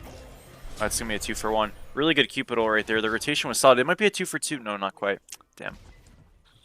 Man, I mean, it didn't go that bad. Like, I like the idea of going onto this this Bacchus. I just... Was the taunt, like, early? I don't know where he taunted there. Maybe I just missed that. Yeah, they just chased a little bit. It took them forever to kill him. This Artemis is just running through 3 people. She's alive, though. Good job. I mean, at least she lived. Bologna's just kind of, like, here, which would have been good if she got a kill, but she didn't, so... Kind of a bit of a waste of time. I think the big thing there, though, was just a bit of a horror, was, like... I love the fact that Red Team is looking for fights, but this Neith it doesn't do enough damage because she has the bad build, so, yeah. Gold Fury being pulled. This is a good pull. Can they do it? I think they can. Red Team's just not walking in. Good job. Alright, yeah, I mean, they were a little bit late. I feel like this Bologna was like... We call it, phantom zoning. At least I do.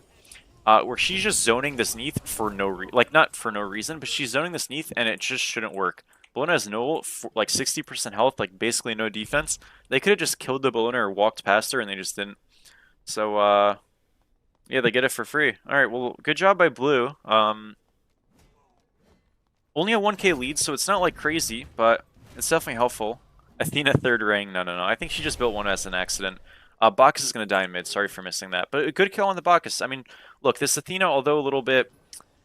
you know, like, her laning phases have been really bad. She's done a good job grouping with the team and looking for taunts. This is just another example. Again, if you're Merlin here, you getting caught by that is, like, genuinely impressive, but very good pick. Unfortunately, Crouton gets soloed in Duo's side. I think he got ulted right before his ult came up, and he just got picked. That's a little bit grim, but really good play from the Cupid here to get that. So, still about a pretty even game. Again, it seems like this Athena team group play has been consistently good, so I want to see more of that. Blue team really has just struggled in both games now so far with just, like, not getting taunted. I mean, it's really not super hard when it's, like, very... I don't know. I feel like in front of you, I feel like you just don't get taunted, but it's happening, so you want to keep playing on that, right? Like, this roam... with this triple core, like, again, I know I talk about as a support you hover duo, but, like, truthfully, if you have an Athena, you can kind of just play where the Athena is, and as long as you're getting value, I don't care. So if you're going to play mid, fine. If you're getting kills, that's all I care about. And again, this Bacchus is just, like, aimlessly roaming around, so it's working out great. Another pause has been put. Unfortunate. Level 7 Bacchus, though. Level 10 Merlin. Level 13 Neith. Level 9 Athena. So what we're seeing is we're seeing a head mid support for red side, and then everyone else is behind pretty severely. This Hercules, I think, is playing pretty decently, but again, what you're going to see with a Herc jungle, especially with the Bombas Rush, and this Transcendence pickup is terrible, by the way, please don't go trans, is just that he's going to get outfarmed, even if he's playing the fights well. So that's what's happening. Which is okay, it's not the end of the world. It's more of an issue because, like, you can have your Herc be a bit behind, you can have your Guan Yu be a bit behind. I don't think you can afford to have those two be behind and your ADC. I'm a little bit concerned about that. Again, it's not so bad yet, and a lot of it is being saved by the fact that Aaron is having a really solid game right now, and because this Athena's gotten some nice kill involvement, Box has fallen a bit behind. They're kind of okay, but the game's very, very risky, because if Neith dies once, this game is blown open, and if this support just gets randomly picked, I think the game is a little bit tossed, so really have to be careful on your two targets that are ahead right now if you're red side. Because they are a bit behind, but it's going to get really bad if those two lose their lead. Art's a bit low on the gold per minute. Yeah, well, with the pause, she's at 0. But her gold is bad right now because she died. Right there, like, at a really inopportune spot. I think another thing, truthfully, is, again, when you go this Devos and you're into Sunbeam Bow, you just lose pressure on everything. And that's probably partially why she just got soloed. You know, it was obviously an ultimate mismatch as well, but, like, this Devos pickup is so shit, right? And she just doesn't know that, I guess. And you lose your priority in the early game, and when you do that as an ADC, they're the most gold requiring characters in the game, usually. Aside from mid laners, like, they're neck and neck, obviously. So, you know, you're going to probably lose every chest camp. You're probably going to lose every neutral mid camp, especially when the lane's a pure 1v1 because supports aren't heading over. And, I mean, that's very bad, right? What tier of OSL? This is Crete. So this is the bottom tier. I think if Herc had Pendulum, he'd be scary. I totally agree. Like, I mean, you could choose to go like more of a defensive build on Herc if you want. That's like somewhat hybridy. I feel like that's what Dimmy Dog's preferred playstyle is, but maybe he's going a full damage Herc build, which again is also fine. It just this item is just bad. I mean, that's just like all there is to it. Stacking items in Smite are just kind of always a joke. Devos was really good, then I got nerfed a lot. Now it's like kind of okay, but it's still worse than Sunbeam. So yeah.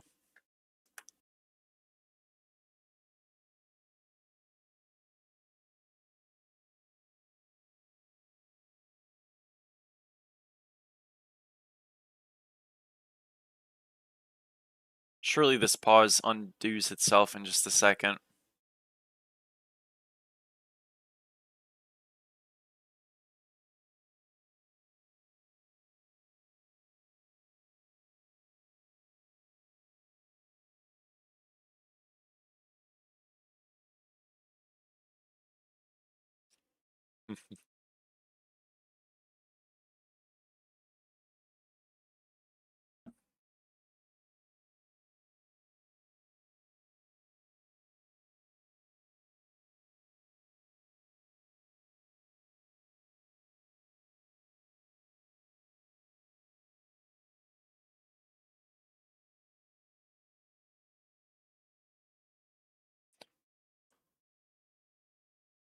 Yeah.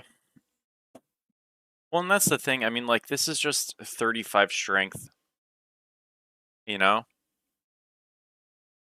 And, like, yeah, whatever. You get strength equal to 3% of mana from items, blah, blah, blah, blah, blah. Don't care. Don't care. Not good. That's it. Trains isn't that bad, but still not great.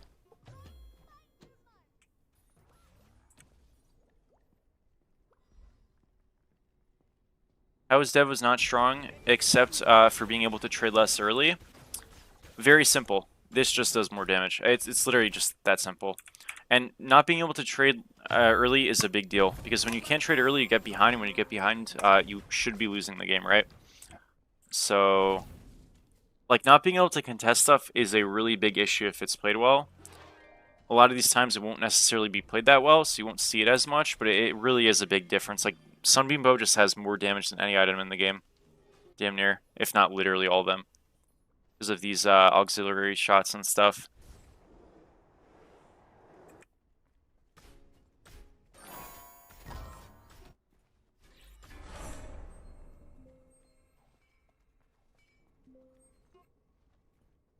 Alrighty.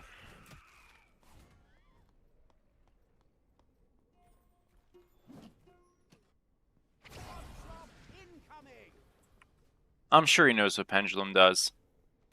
I just, maybe he's just not a believer. Alright. Disengage angle? Cool. So, Guan Yu and Regrowth, which again is smart. This is where you have to be, like, this is why I don't like this Brawler's pickup though. You have 2 items with 55 prots total, and you have 0 health in your first 2 items. So, like, it's really easy to kill this guy, and that's scary. And I think, okay, they might look for something, I don't know. No, again, if you're a jungler, should you play on solo side at this point in the game? No. Why? Gold Fury's up. So yeah, don't do this, but I think they're thinking against it. Okay, Pyromancer grouping, and they might actually just straight up get this. They do need secures it. Hercules dies for it. 1 for objective is fine, but with 2 falling, it's going to be, yeah, a little bit painful. I mean, a good job on them to get it. The thing is their objective damage is kind of weak, so you'll find usually that even if you kind of sneak it, the other team will get to it pretty quickly, and yeah, there they just kind of did. They just kind of got pounced on. It felt like they didn't really have the comms there that people were coming. Like, that flank happened for free, and it was very, like, sneaky. So yeah, just losing gold in a pick for it is definitely a little bit rough. Artemis Oh, she's in the bush. Good job. Oh, shoots. She's dead now. Yeah, very deep. Decent Athena ult, but I just don't really think this matters here. Yeah, she is so dead. It's unbelievable. Oh, man. Boys, what is going on this match? Feels like all their Game 2 momentum is just gone. Really, really rough right there. I mean, right there we saw Artemis just get picked in the worst spot ever. Athena tries to peel it. It's never going to go well. And we just lose 2 for free. Man. You know, your hope is that your Neith is still in a good spot, but this Hercules is slowly falling more and more behind, because again, he can't farm as quick, and the fights aren't going that well anymore. And then Athena's just kind of dying again. Cruton's had a bit of a rough game 3. I thought he's played really well this set, but this game 3 has been a bit poor. Shoots!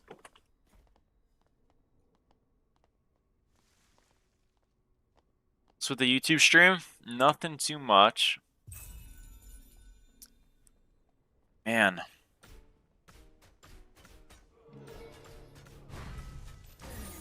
Okay, Apollo's deep though. Really good Neith combo. Not enough. Man. No way he has Divine. Oh, hell no. Bro, what is with people building these, like, dog shit ass builds? Oh, man. Come on, dude. Okay, they're diving in the solo side. Great kill. Again, I love that this Herc is always looking to make plays. And the Athena ult's over.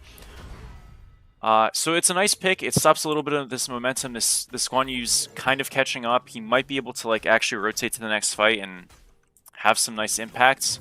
Again, the team play from Red Team tends to be good. It's when they kind of do these, like, break-off split fights that they get shafted a bit. So hopefully they can do a little bit more of that than other things. Oh, man.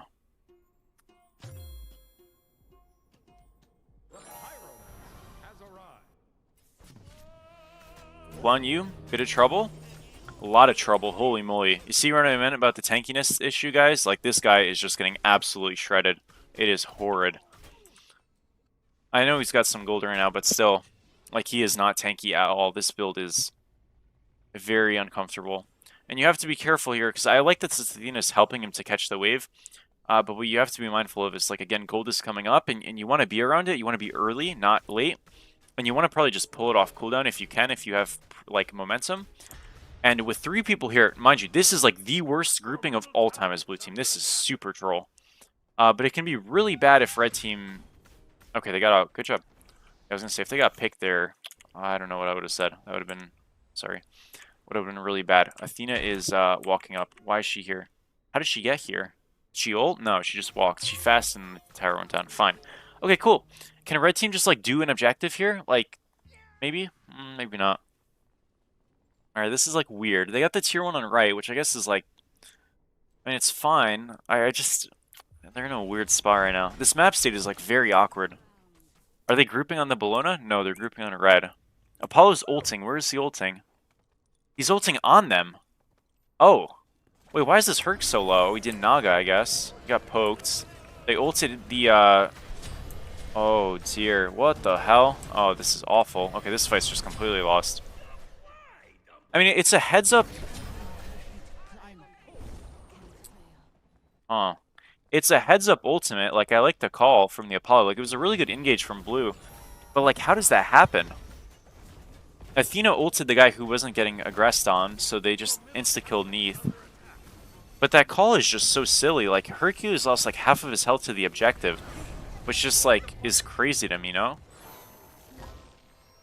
I think you saw... Oh, yeah, sorry. You're right. My bad. You just... Yeah, that was, like, very weird. They get the Gold Fury at least, like, on a response. But, yeah, Fire, Pyro, 3 picks. Pretty cleanly. And I think you're seeing Red Team, like, overexert themselves for these, like, little objectives without numbers and with poor DPS because they don't have their ADC with them.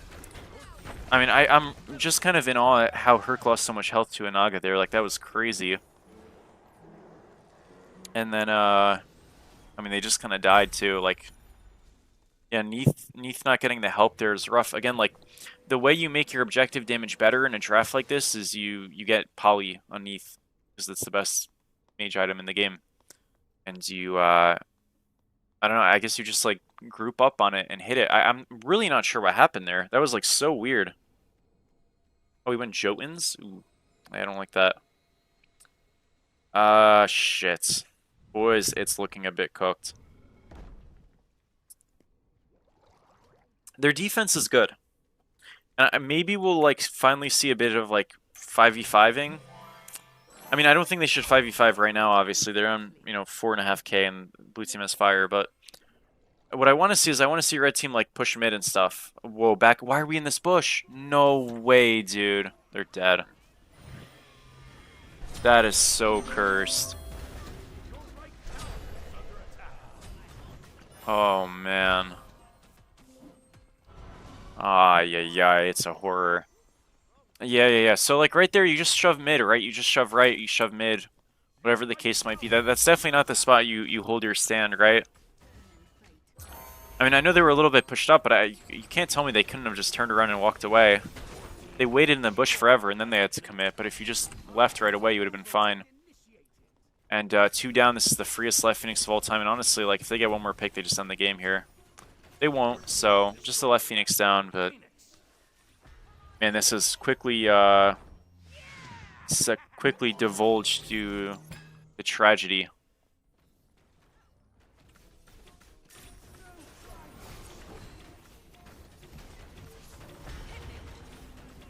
Guan Yu gets... Yeah, they can't really go in. They are getting absolutely shredded. This Merlin's about to get a god combo. Yeah, it is just beautiful.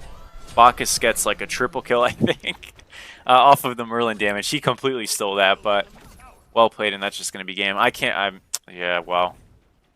Very polarizing matches. I mean, they've kind of just like switched spots from getting cooked to cooking and vice versa. Really good Apollo play. Like the Susano pick clearly didn't really fit Timvozo, but this Apollo looked great. And really kind of like out of nowhere, they just go from like kind of winning to just like completely won in 95 seconds. Some spam laughing going on.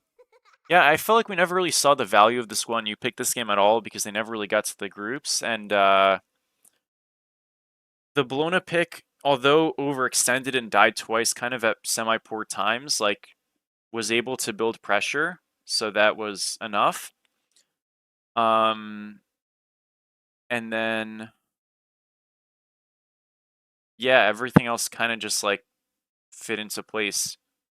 Bruton had a couple of really bad deaths this game that he didn't have in game 2 or 1, which really hurt them, I think, as well. And the moment the support starts to fall a little bit behind, when your support and mid are the only people you can really count on in that match, like from Elite's perspective, your game just gets really hard. These objectives just did not turn out well.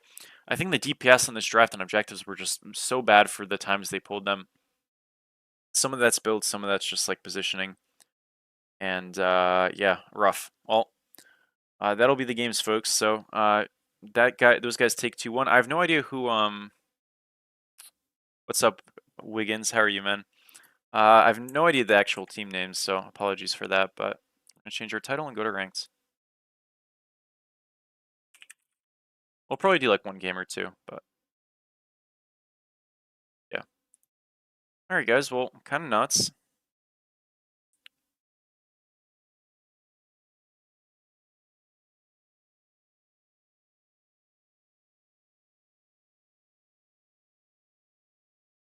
That was fun. It's a little unfortunate the game's kind of just like snowball like that, but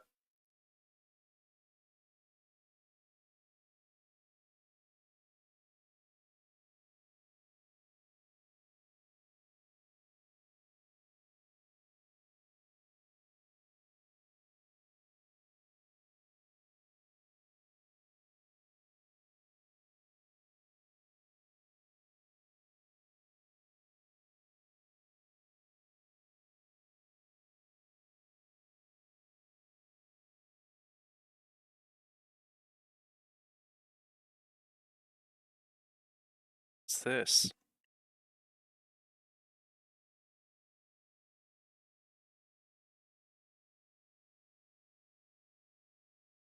Go on her?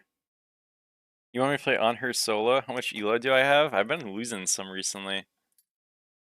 I guess I'm at 5,200. Dang. Tried ability Neath with fizz items since the shift. I have not. So you go aspect, you're saying?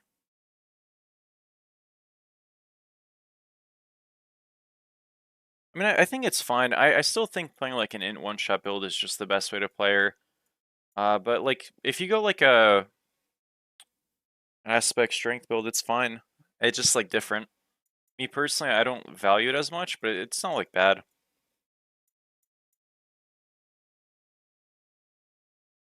Can't be losing that much. SOT's an Obsidian? Holy shit. I mean, to be fair, guys, like I have... This is kind of ironic because it looks like I have a lot of games. But I really have not been playing as much recently. Mostly because to be honest, I've been kind of like bored. So I'll usually like get on, record a video, and get off.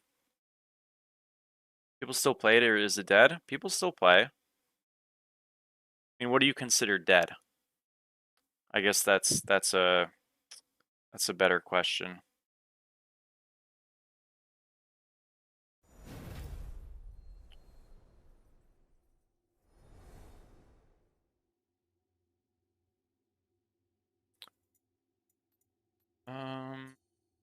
Doo-doo.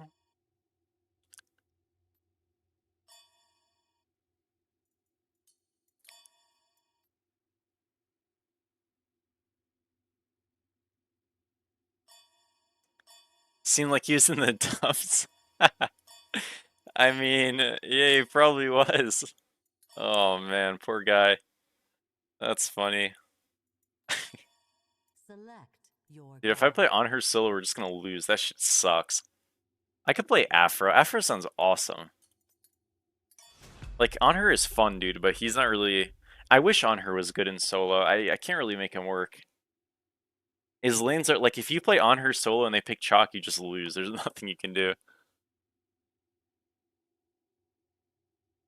It's such a shame.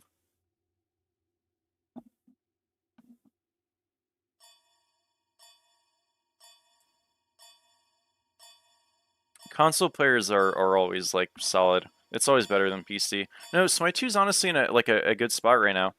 Which is, like, look, I'm not someone to, like, talk about this stuff at length because usually with Smite it's a negative conversation, but Smite 2 genuinely is like doing pretty solid. So usually, guys, I'll give you a little bit of insight. Summer, and I know Summer's on its closing, shades now, but Summer in gaming is a weird contrast. It kind of depends on the game and the audience of the game. So I'll give you guys some like YouTube analytics.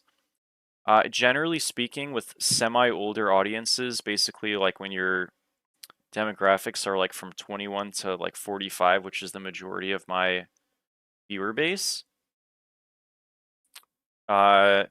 Usually with like the slightly older, young adult to like adult gaming demographics, the summer months are actually like pretty bad for YouTube and Twitch. And also just for games that follow that, there's like a ton of like reasons, some big, some small, whatever the case might be. But they don't like games like Smite don't benefit as much as games like Fortnite do from like the kids coming home for the summer because that's less of a thing. For whatever, I mean, not for whatever reasons, younger audiences. Again, you get the idea.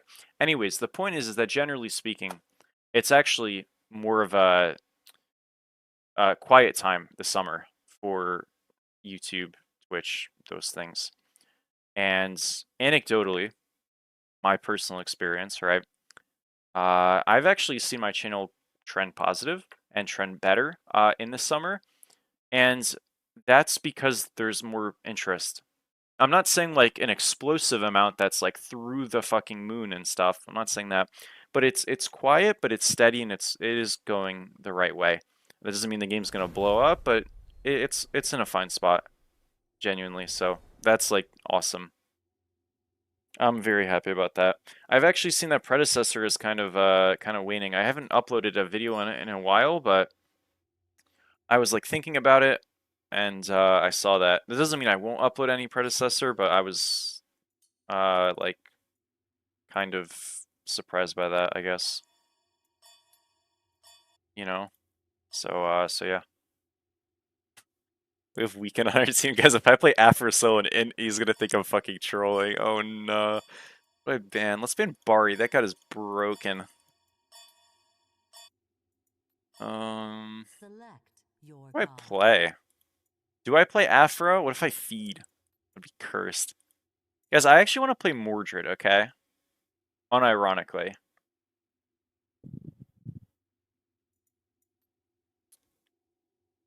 I mean, Afro's high-key a W character. But Mordred's fun. Let's play some Neath solo. Fuck it. This guy's fire. No, I'm not playing Vulcan, guys. You know what? I want to know my Vulcan win-loss? It's 0-7. I actually don't win on that god ever. That shit is so cursed.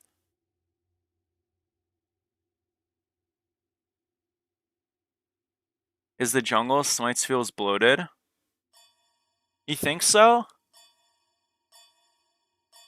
You know, honestly, I kind of disagree. I actually think Predecessor's map is...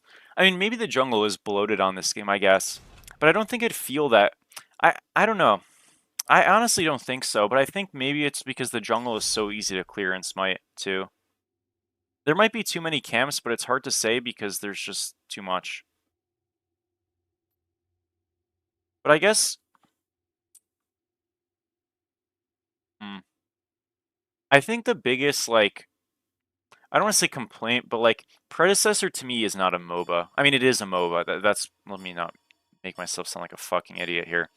It is a MOBA, but it doesn't feel like a MOBA because it feels like a casual game.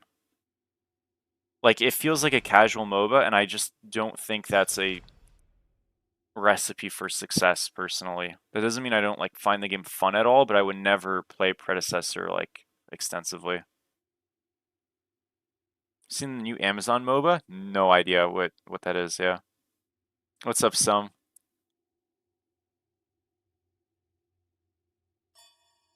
So, well, and again, like, I don't know. I just don't think it's a successful formula. I think it's a bad formula long term. And Predecessor's numbers are kind of going down again. I'm not saying that means the game's doomed or something. I'm just saying I don't really know how Predecessor is gonna like grow. But again, like that's not my problem to solve. That's not me saying it's not going to. It just feels like a contradiction as a game. That doesn't mean I don't enjoy it, but again, I would never play Predecessor like all day or something ever. And there's a lot of games I wouldn't do that I enjoy, so maybe that's like not a fair point to be made, but I just feel like the map is very small. Macro in that game doesn't exist in the same way it does for other MOBAs because there's not a lot of consequence with rotations in comparison. Again, this doesn't mean I'm some fucking Predecessor wizard, but it's just like the map structure. It's a very small, compact map, which again doesn't really fit what you typically see in MOBAs, right? What's it? Odin's jungle. It is. Oh, it's Odin? Yeah, I was wondering what it was. So, yeah, I mean, that's kind of like just something you have to... That's kind of just like something you have to think about, I guess. So who's... Fjolnir's mid? I'm probably against Unix or somethinger. The reason, guys, I wanted to play... The reason I wanted to play Neath is like... Always. I feel like... He's not. What is it called? I'll be honest. Guys, should I mute people? Mute Weekend? Should I mute everybody? Should I... Wait... Would it be I mean, fire to it's have either like be a on game jungle with or be on comms, toast or on should I jungle. mute people? Thoughts? Guys, I never have games with comms. What if I just want to I'm just lock in and be assuming. quiet? Thoughts? That's fucking toxic. No, I just He said didn't want EU. to Wish jungle. rivals had I a... didn't want to I mean, jungle. that'd be such a commitment. Okay, You want me to mute them, guys? I had faith Full in you. I had more comms? faith in you than Ripster. Oh, dude, we're being torn different last ways. game was I mean, pretty good they're with probably not that Ripster. loud for you guys, right? I'm gonna don't turn it know down what on my the end because they're a bit connection loud on my end, but that's fine. All right, let's lock the fuck in. We're gonna win this game, boys. Comms? Okay, bet. So I think the thing with Neath, guys, and the reason I like blinding I'll be Neath OP is because if no I matter watch what I'm it. against, I feel pretty happy.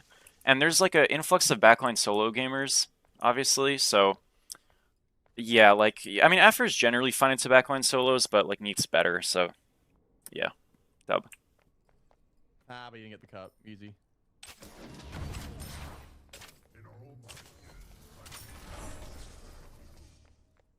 Alrighty, guys. What are we against? I think it's Zeus.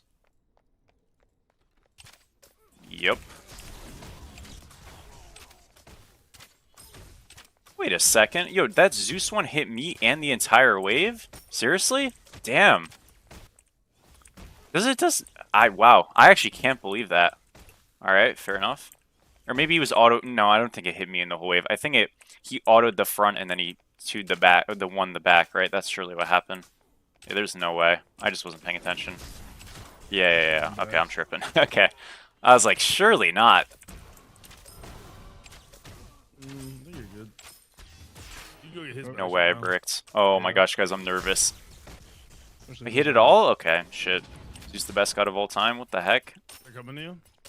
Get the minis Am and I we one? leave. Yeah, keep running. Yeah, nice. What's his build? 2 health and 1 multi. He's Yeah, got small Aegis build. as well. Mhm. Honestly, I Yes. probably should have won Aegis this game, by the way, The gems are coming because of up. their draft.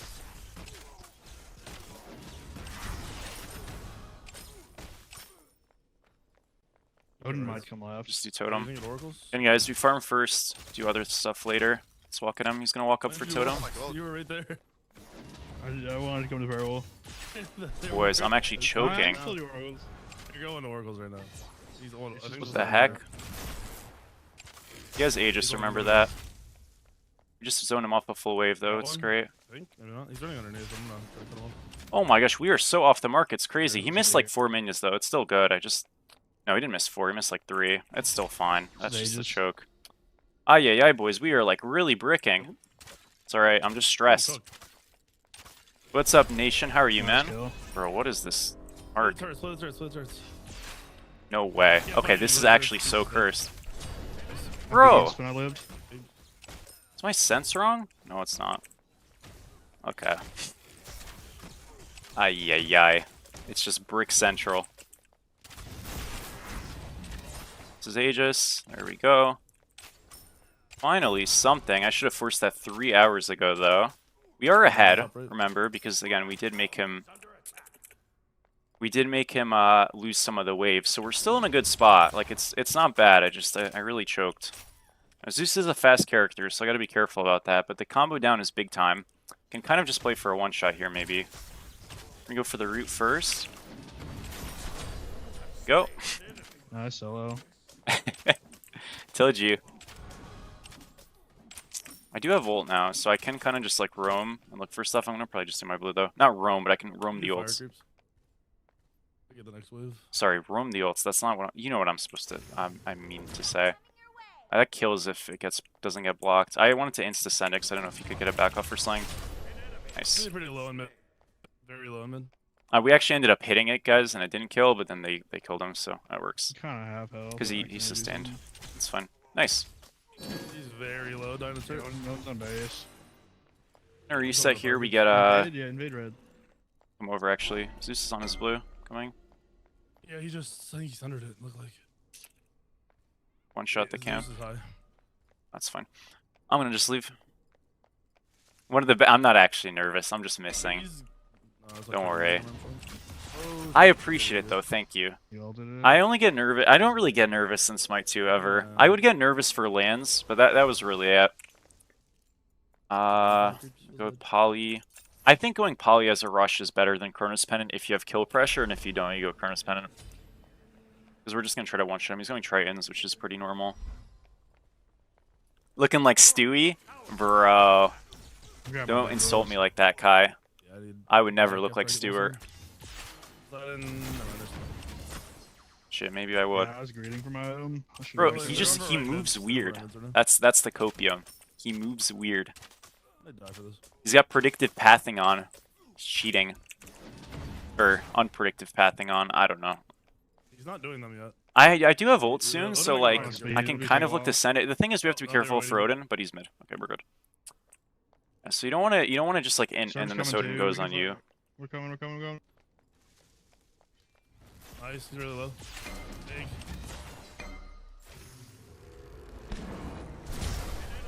It's fine.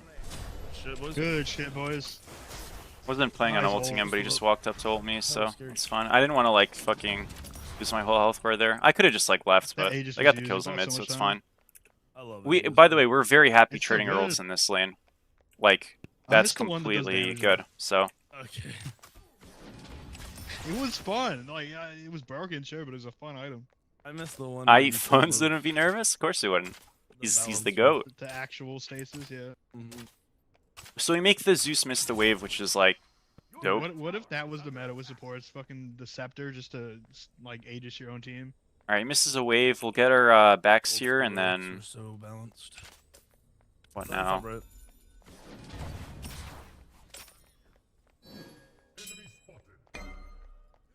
I was gonna go for the other backs, but I didn't want to wait. I want to like catch this wave and just go on him a little bit.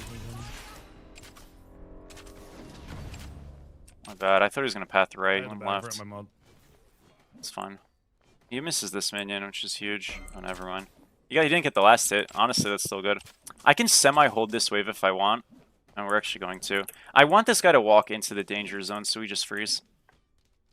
He misses. I want to tag this a little bit so like the wave doesn't crash in a bad spot. Okay, perfect. We're good. So then he loses all 6. I can just hide this angle. And we're safe. Ooh, Oh, yeah. went Huge. off so late. This is 4, 5. Yeah, it's gone.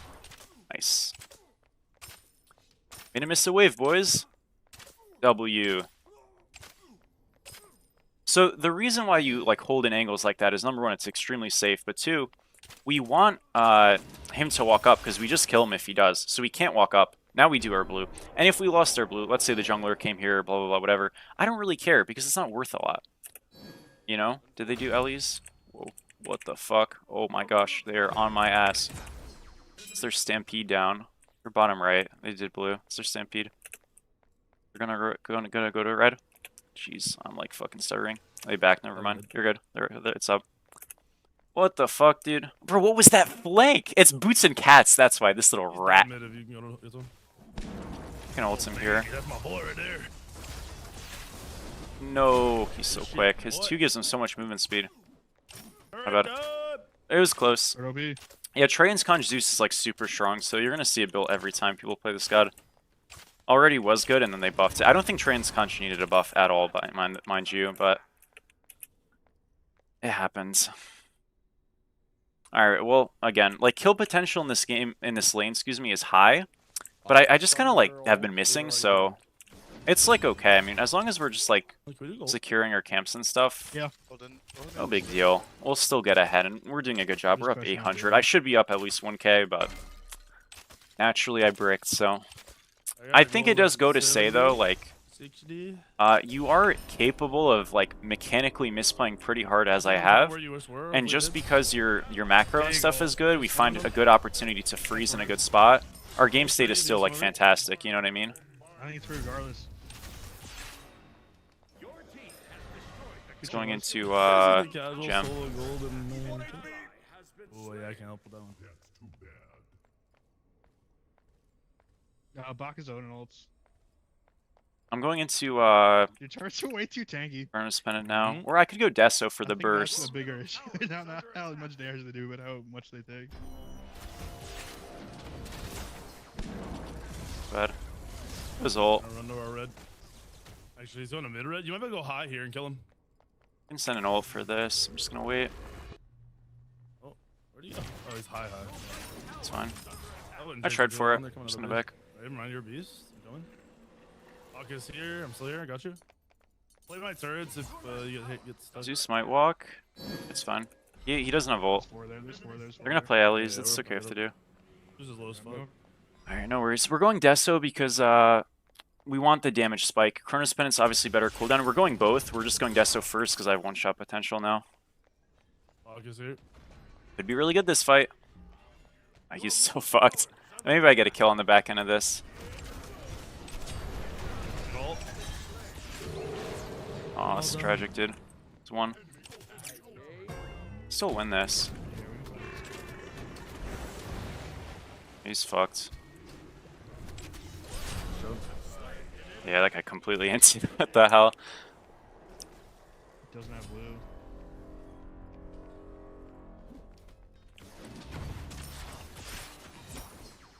He does have Aegis. Oh. Wow, good job. Oh my gosh, he died. That's Oh, fine. That's it's still almost really out. good. I mean, yeah, no, that was a Nah, good it's play. just Aegis. Sure. I didn't really see that Aegis. That was really well done. Oh, well. No, I just got it. You're fine. Oh, okay, cool. Yeah. If I had ult and he died, you know, that was great. Yeah, that was really good. That would have been completely my fault. Oh man. Okay. I guess if I had Chronos Pendant, I would have had ult though, right? You know what it is, guys? I feel like my sensitivity is higher than it actually is, but it's not. I don't, it's weird. That's why I'm whiffing so much. I don't really know why. I definitely don't change my sense, so it's not actually higher. It just feels higher. Maybe it's because I was in the spectator. Cracking down again. Just ult pause here. I want to ult somebody in mid. The Zeus was like semi-tanking it. Oh, he's done in my turret. Or like Oh, he's blocking done- it oh, by accidentally. he's hit- Shoot the one. I can look at him. He's just gonna run. I'm for it. Yeah, again, if people don't want to die in this lane, they kind of won't. So, you know, it's just part of the game. This is actually a Helm of Darkness game. I can. Let's see. Is he gonna chase? No, he's going to my blue. I'm gonna chase him. He's on totem. I'm not sure if he saw me. It'd have been close. That thing around, up.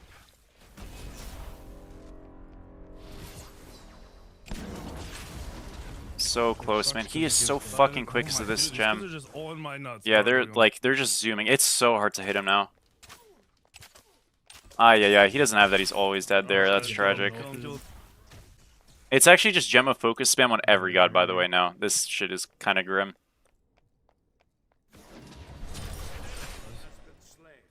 I can, like, kind of hover. I think it's just lost. Or one, excuse me. Yeah, I don't need to. Nice. I lose nothing for that, so it's always fine to just, like, get a quick shot. We also force Zeus ult, which is, like, really good.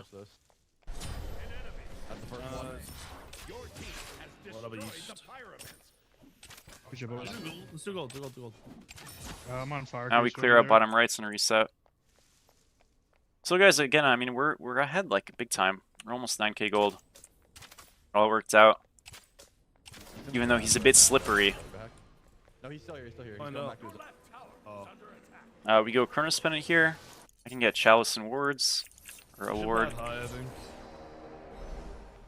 You want to get vision on backliners. I'm more, what's the word? Stringent's not the right word. I'm more strict about getting vision on backliners, just in general. Not even for like It was a ganks, but just strat. for It pit worked. or We got I'm it. gonna use something my else. strat. I'm protecting your speed. I could Oh, yeah, flip yeah. in here. The I'm thing is thinking though, you like might when do we that. get gold and we don't know where they are, we should assume the jungler's the right side.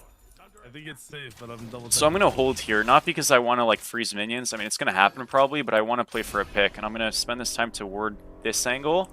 So we're covered. We see 2 in mid. Do we see Odin? Yeah, now we do. So 3 in mid. He walks up, and I walk into it, and he's that freaking fast. Heartbreaking. Pain. Alright, we almost had the angle. I might still. We still have the angle. Polyauto's good. Aegis Force. Beautiful, there we go. Down. And Stampede.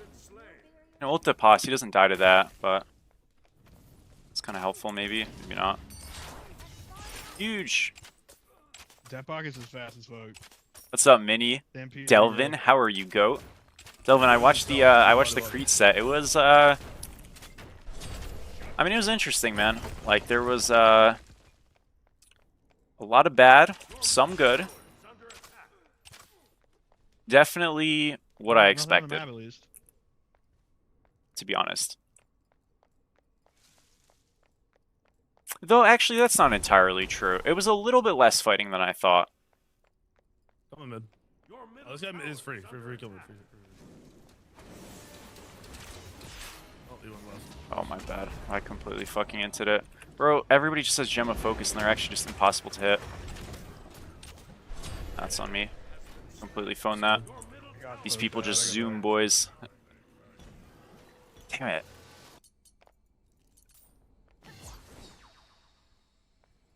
Alright, no worries. I bet.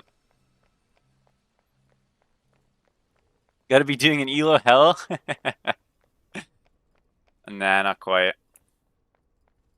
Guys, I don't think I fit the criteria for Elo Hell. Wait, am I Unfortunately, turret again? Oh, I will not be getting featured. He's gonna be solo.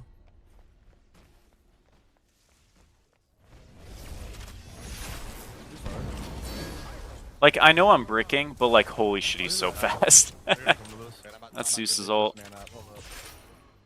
I'm coming now. August gonna get cooked. If this guy's here, I backflip on him. August is free. He's gonna, yeah, he's just something that. We don't auto here because we slow ourselves if we do. Now we do. I'm allowed to miss the root because I have the poly autos. Huge. He's the turret. Leap.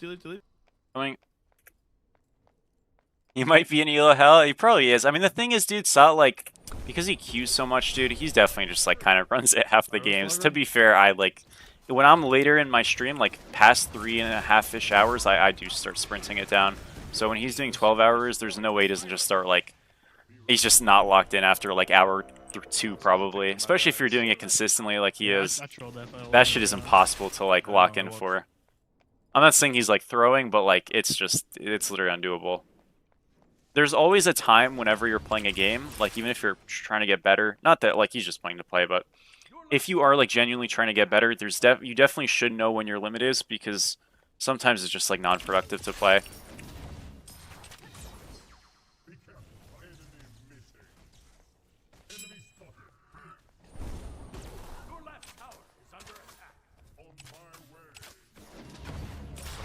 Gold spawning. Reset. I know I can clear bottom right, but I'd rather back here get Tahuti and just roam to gold. Now, the only thing we have to be semi-mindful for is the fire sneak here, so I'm going to fast mid and ward fire. I'm gonna grab it. It's just like a good macro play to make to cover. Do gold. If we had this warded already, I would have run straight to gold, but again, it's good to cover this just in case.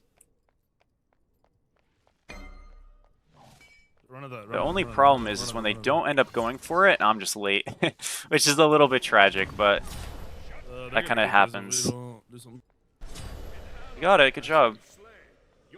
Yeah, it was a bit of a horror, but Those are my turrets. He's dead.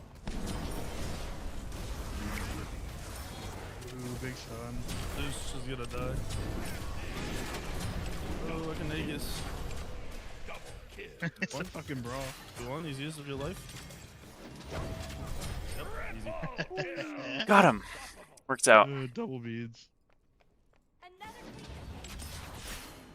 Alright, let's reset. Tried to juke that a bit. I didn't really get work, but it's alright.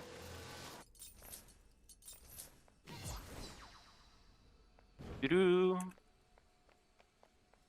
He's still kind of locked in 10 to 11 hours in. I mean, I think some people are just different, dude. I couldn't do that. Like, I can't... I don't know. I can't after, like... I guess it just depends on the day, but I can't... After, like, 4 hours, I'm kind of cooked. Usually. I guess, though, it depends, because to be fair, like, I do talk way more than, like, most people who stream. So that probably hurts a lot, you know?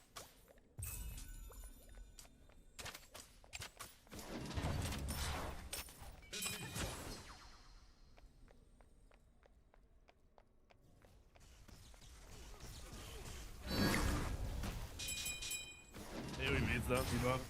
No ult mid here. That's nothing. Alright. Again, that fight was a little bit fucked just because I did ward fire. I made the correct call, but it just, like, just was unfortunate. Maybe I just, like, don't even bother. I should just assume they're left because it's ranked, but... I don't know, I'm not mad at it. Zeus is, like, to our right somewhere. I don't know exactly where, so, like, On the red boat. clearing this is sketchy. Oh, he's here. Oh, they're both weak, but Got him. Works.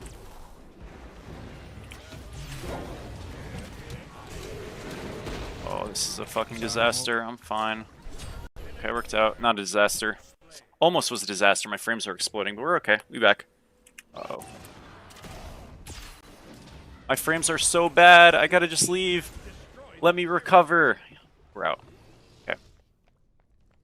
I do yap. I know, Probably dude. troll my build, not go with Magi's, but whatever. I Kill me. know. No one die. It's They like might kind go of fire crazy, after isn't that. it? Yeah, I'm chilling. They can, we're fine. I mean, dude, it's like, it's hard to hit people. They're so slippery.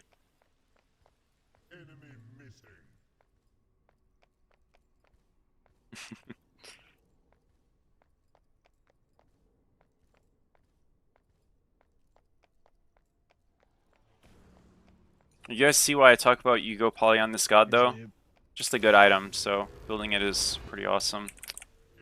Yeah, we're gonna lose it tier 2. Maybe not, actually. I mean, no, we're fine. This is like a weird, I don't know. I mean, I guess we can pull. Well, I'm not sure about this, folks. No way I missed that, bruh. Okay, this is terrible. What am I doing? Yours isn't a- They got off the moment I went away, which is very cursed. Yeah, this is just a very bad sequence. That was like very awkward. That just didn't work. That's okay. We just play for gold. Like, the truth is, doing fire is hard, especially with our Everyone's draft on Pyro. without Vulcan. So Two of 'em. Those are um, grass. Poseidon's in the grass. Those buckets. yeah, we just want to do like Full gold. tank fucking jungler. So much fun to play against. I need shard really bad too to kill this Odin.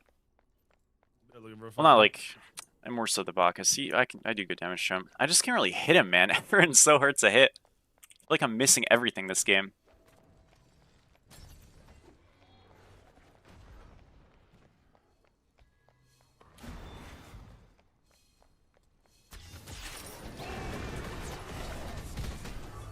Out of range, we're fine. Down. Okay, like, hello. That was just weird. Oh, it was Jump just the on- root, that's too bad. Got the vision. Tried Fall abilities down? here. You're so low. Nice. Just a 1L. Nice. What a bot. Age is down. Dude, that's actually just the Neath nerf right there, though. Fucking I actually chase, kill bro. all of them if that These Neath are nerf straight doesn't line happen. all That's so time. unlucky. It's fucking crazy. It's still good, though. I mean, the fastest route is just. Again, you right just on gotta, it. like, pick your spots. Eventually, you'll find a good angle. I have been missing a lot, but eventually we hit the super combo, and it's just perfect.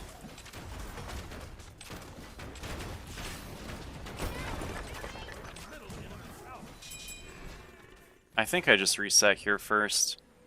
He jumps this, he's just completely insane. He's getting destroyed. He jumps out of turrets. He's dead. Probably still play this. Yeah, they're just both dead.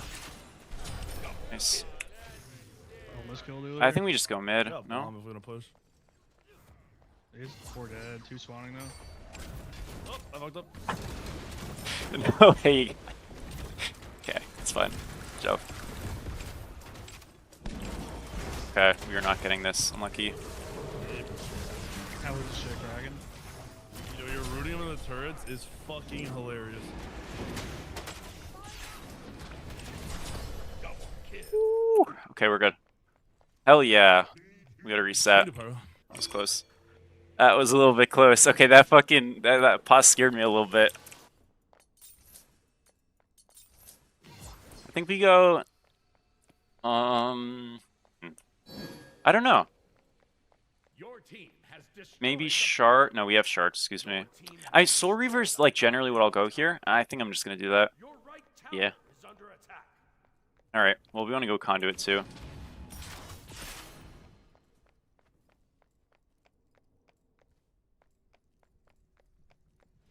Sentry this. Only thing that they can really do in this game at this point is to play bush corners with those lovely Uller axes and stuff, so we just like don't let that happen to us in the game's one. Your right tower is under attack. So yeah, not too complicated, just you know, sneaky.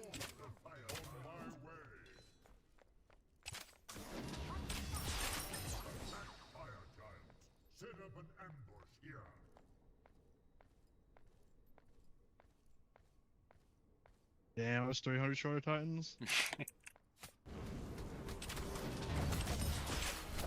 I mean, yeah, it's definitely an adjustment to use the poly, but like I feel like if you play characters while you're threading auto attacks in anyways, so it kind of ends up just being like a extension of how you're supposed to play. That's very, very, very strong, so that's always nice. I can play this like wall a little bit, this bush, sorry. Out of range. I could have backflipped in to reach him, but I kind of didn't want to do that, so the fact that I can't ult him from there. He's Go like right, in yeah, the must top go back right, rights, there yeah. you go. My turret is at 1,000 damage though. I should have just insulted the Zeus. I just didn't want to like backflip in there. I was a bit spooked. Okay, this guy's on the split. I think we just got this. Your right tower is under attack. Ullr jumps away, but he still gets hit, obviously. He's down, Ullr. Bacchus goes to peel, We need to which is go. huge. Almost done. Bacchus And is yeah, we just got this for free. That's it. Huge. I'm gonna back cover. Bacchus here. The jumper. Still the red Thing buff. is, like, they could split, and that's what you gotta watch out They're for playing here. it back. I guess they're not splitting pus back, too. Alright, we're good. Could go on this guy, I don't have ult. Can backflip over this wall. I have Serb helping me. Yes, he's very quick. Watch this. I'm gonna run along. I'm gonna run around, coming. He's on his speed over here. He was saying.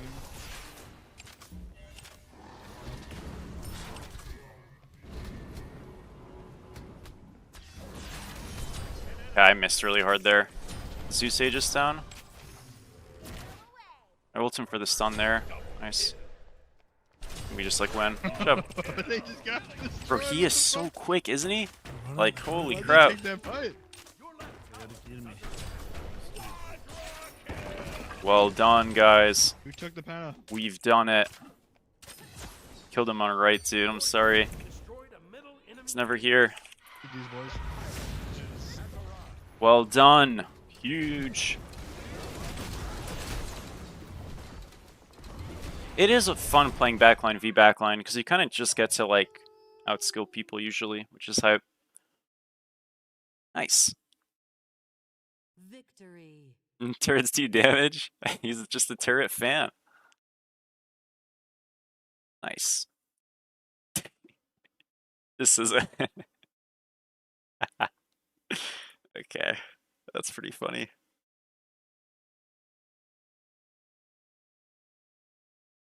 Oh man, just immediately toxic post game fire. Alright, we'll do one more.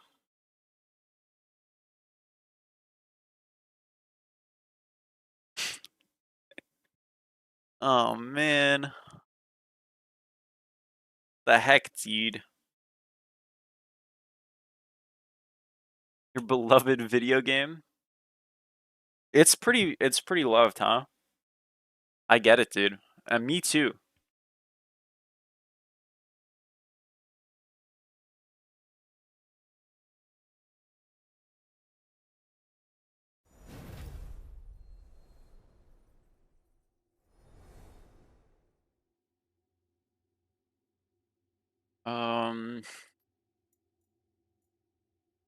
All right.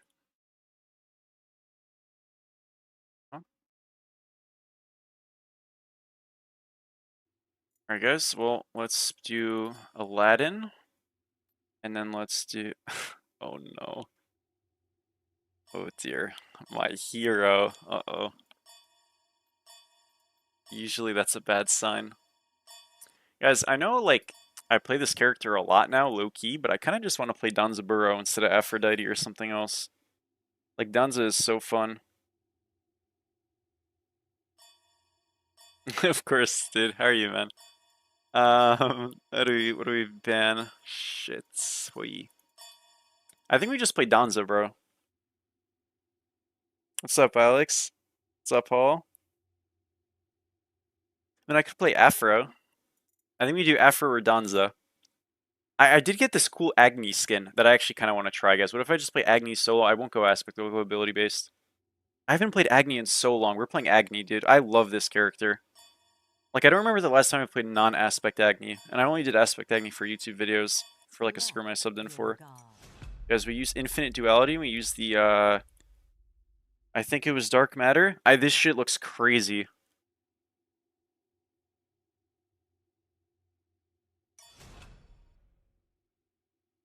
Triple-headed dog. Dude, I don't know. Danza is fun. I'm gonna get another Danza video in like the next 2 days, so you know I'll spare you guys for now. But yeah, you still go the same build. It literally only got better, so it's definitely the move.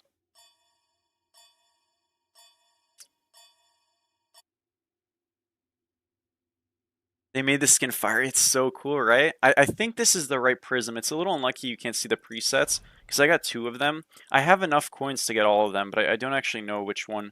There's like one. I think it's dark matter, but it could be. It could be the platinum pulse one. It's just like it's like a vortex of colors. It looks really nice.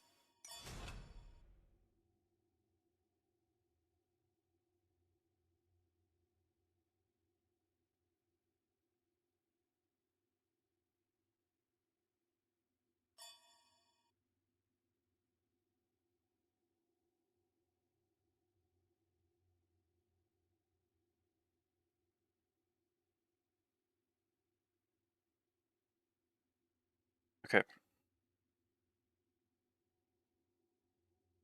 What's up, Brando? Yeah, the art is wonderful. Don't you see after pics are made? You do, but like I can't change it if I have the wrong one enabled. You know, so like, yeah. Washington Thor. Okay. I don't know, like, I don't, how do I say this? I was gonna say I don't want this to sound offensive, but it can't. I'm American, so I don't think it can. Guys, I always found American history in school and stuff to be the most boring thing in the world. Any agreeers? Oh, here it is. Now we see it. Yeah, this is the one, bro. This shit is sick. So, like, any of the, like, I don't know. Anytime there's, like, I don't know. I know it's funny, but, like, I don't know. It always just was so, like, boring to me. American, like, I think part of it is in 7th grade, we take, like, the history courses, like American history, maybe it was 8th grade. It was one of the 2 years. I don't remember. And then you take it again in high school. And then you, like, kind of, like, in early elementary school, you have, like, little bits and pieces of history that is, like, American history. So I feel like it's just because it gets rehashed so many times over that made it so lame. IMO. Okay, that's a fair point. Because I will say, like, so I didn't take any American history in college. Obviously, I was, like, well over it. I took a history of, like, I guess, what would I even call it? It's a specialized name, but what would I call it, like, topically? I guess I took, like, a history of Central Asia, sort of, is maybe a good way to put it, which was really cool in college. And then I took a, what was my other history class? Jeez, I don't remember. Fuck, what was it?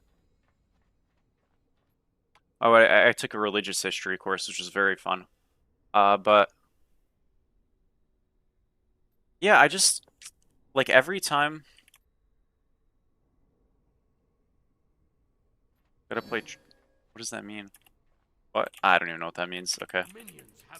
But, like, every time I took some iteration of American history, it changed. And obviously, like, you get older, you can handle more, like, you know, sensitive subject matter. But it just, like, it felt very boring. The only time I found American history interesting was, I think it was, I was in AP American history, which AP courses are awful, by the way. They're so shit. But because the AP exams are just a waste of time and useless and, like, don't even bother. If you're in high school, guys, don't even bother. Pass my AP exams, colleges don't even accept them. They're just a waste of time. High key.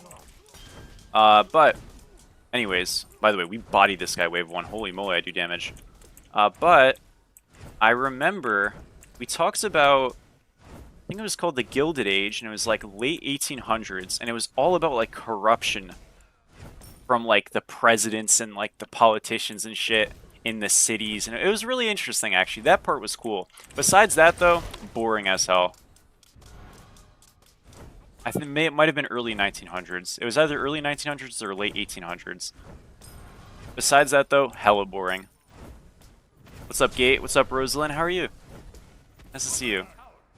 How are you doing? Oh, gotta go versus... Oh, I see. Yeah, he's nervous, huh? I, too, get nervous playing against Charlie Relly. Yep. Yep. Alright, we're just gonna go on this guy. Auto him in a little bit. What's here? Brick everything. Guys, NBA season is kind of soon. Do we have any NBA fans here? I'm like kind of a casual, I won't lie, but I like to watch some games and stuff. I watch the playoffs all the time. But regular season, sometimes a bit of a snooze. It depends. I think though, like one thing that's interesting about the NBA, and I don't watch like the NFL or anything, so I don't know if this is quite the same. But for the NBA, at least like when I was little, people were player fans, but they were really team fans. I don't feel like people are really team fans as much anymore. People are much more player fans now, which yeah, I guess I'm kind of the same. I wasn't really like, I didn't really watch basketball when I was little. So, I just like remember, you know, that sentiment being a little more common, I guess. Stewart Blue.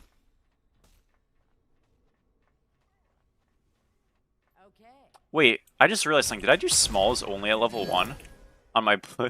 I actually just, that was like completely like automatic. I didn't actually mean to do that. Whoops. That's fine.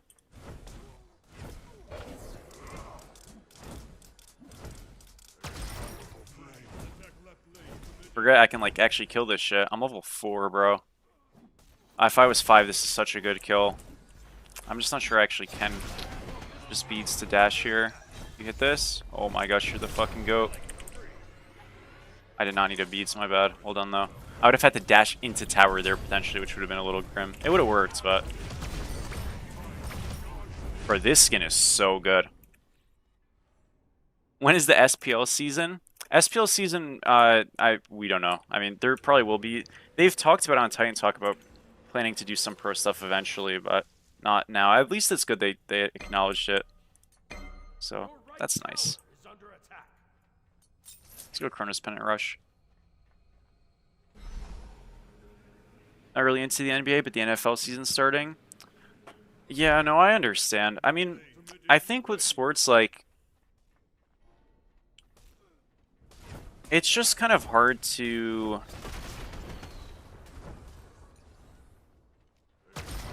No, I don't know. I mean, like, I liked playing soccer and stuff when I was little, but I never got into watching it. That was really the only sport I played when I was little. And then I did, like, running and stuff, but that's not really, like, a sport people watch, I feel like.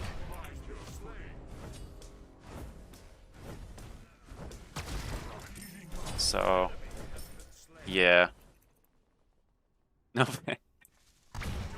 yeah, okay, well, with respect to the Titan Talk, lovely people who administer it and watch, yeah, I can't lie, I'm not really locked into Titan Talk, but apparently they've talked about it there. But yeah, I would not know from first-hand information, I'll just put it like that. We're a nice bit ahead right now.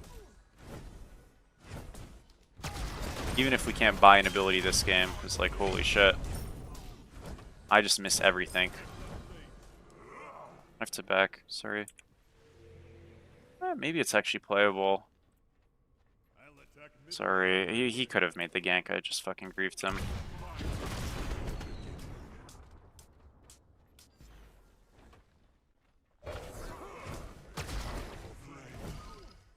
No way, man. Fuck. That's so sad. Choked. Brought it back. Didn't kill him. Damn it. Boys, what if we go Soul Gem? Thoughts? Nah, I'm not doing that. Maybe I should. I don't know. I kind of want some sustain. I should went in Chalister. What am I doing? Oh, whatever. So where is everyone in the chat from? I'm from Connecticut. If anybody didn't know. Yeah, like the most like unremarkable place ever, huh? No, I mean it's cool here.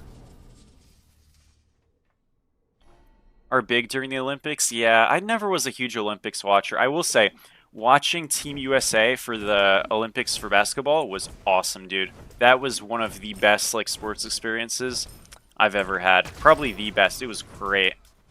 Like it really was freaking fun.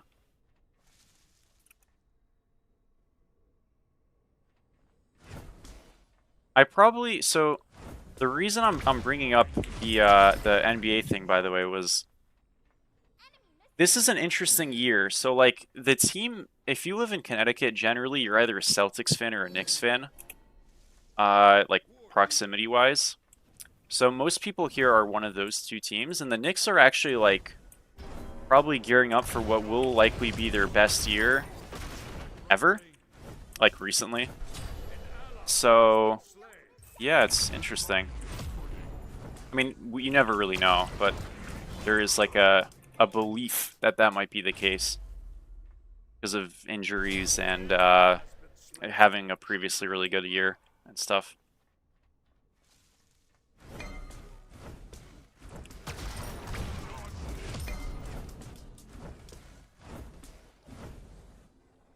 I don't want to just like jump on this guy. Just hammered. I should always just dash that wall. I'm like kind of hesitant to dash in, but I shouldn't be.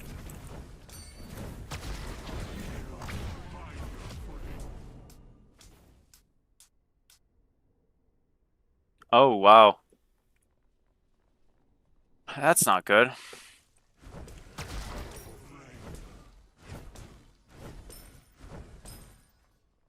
Titan Talk meta is Kilgoon spending. Dude, okay. Guys, yeah, listen. I saw this as well. Yo. There was a fucking Titan Talk where people were like pressing the fucking the devs about why aren't there more goddesses in Smite 2. And I remember in one of their like notes they specifically like illustrated we are going to be adding more goddesses to Smite 2. That is like one of our priorities. Oh my gosh.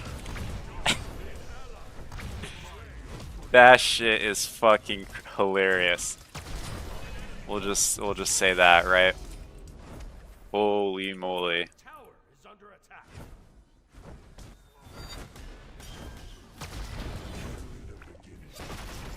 Me oh my. Out of mana.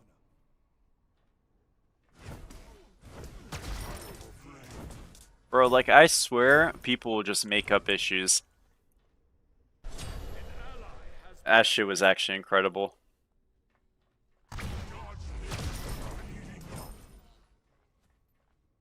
You guys ever like hear somebody talk about like something that they're annoyed by or bothered by, or like something that they think is like mean, and then you're like, wow, like you are so sheltered, it's unbelievable. You guys ever like have that experience? I know I have. I'm like, damn. Be careful middle. Your right tower is under attack. That shit's crazy.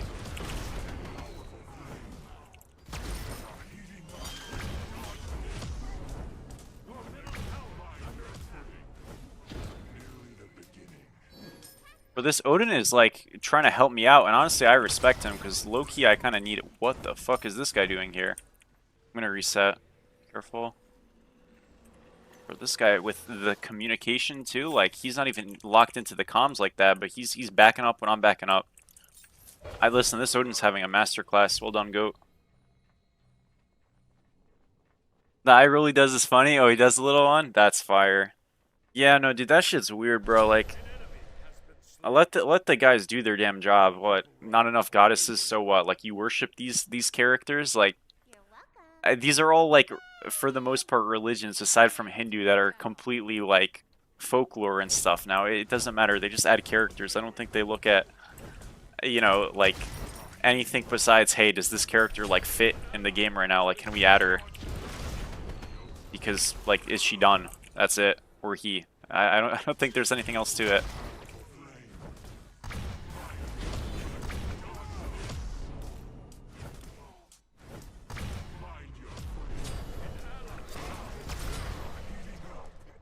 Nice. But, like, I don't know. I mean... yeah, bro. You worship Morgan Le Fay? True. You had someone Oh, huh. That's I thought you meant like in the Titan Talk chat. I was like, what? Okay. I'll gang. That's funny.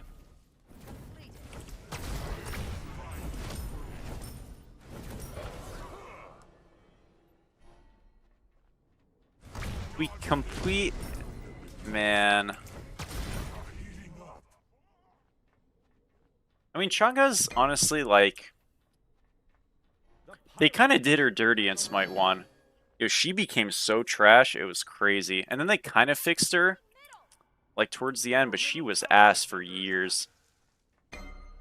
That was definitely a god that was like completely phased out of the game though, in terms of like her design. I think if Chang'e was ported over to Smite 2, like directly, she'd be fine. A lot of it was just like system issues with the game of Smite 1 that like cooked her. Like 9.5 completely gutted that god, and then they reverted it and she became like okay again. But her like the healing issues in Smite 1, I mean, she never really like recovered from that. Your middle tower. She was only playable as like a one-shot mage in mid, which was like fun, but like not super practical with how like the double relic system and stuff worked in that game. I think she'd actually be a pretty fun ad. Like I do like Chang'e. She fits in that like kind of like weird mage solo grouping of characters like Zhong Kui and stuff in my opinion, which are like you can play them other roles, but in solo at least they're fun. Has been slain. And not like true mages, I guess. Enemy spotted. This guy just like juke pathed accidentally. Nice. Whoa, what is this guy's damage? Hold up.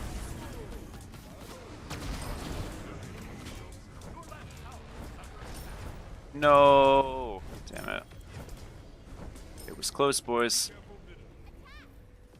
Enemy missing. Can't attack, I'm sorry, my friend. Is that a range? All good. Good try. Gave it a good attempt. Let's reset, go left.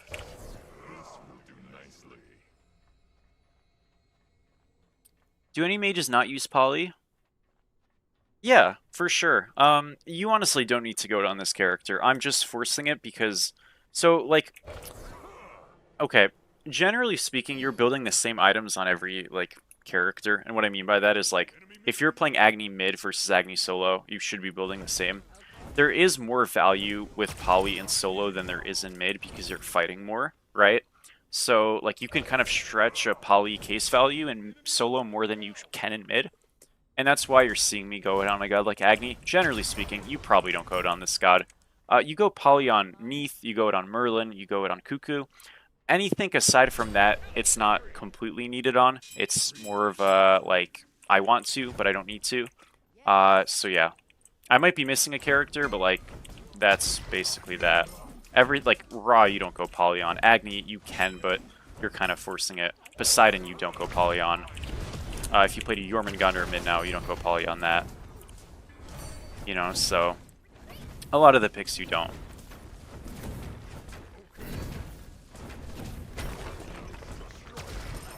It's just like the thing is if you are good with threading in your autos and your character is like somewhat receptive to it even if they're not perfectly but just somewhat, your damage potential is extremely good if you play it well, you know what I mean?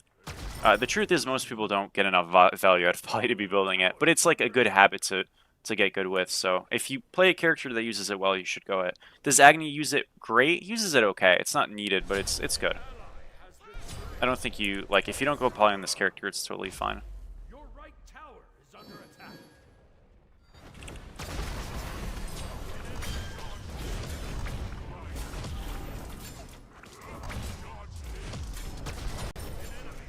Autos, Medusa, well done. Folks in there. Oh, I forgot, after you hit people, they don't get out of their invis anymore in Yorm. They gave him the Loki treatment, which is a nice quality of life buff for sure. Definitely helps him. Okay.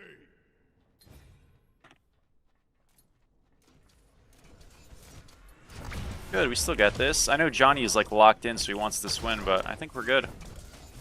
Don't worry. Shit, if we don't get this, he's gonna boom so hard. fine. Nice. Back.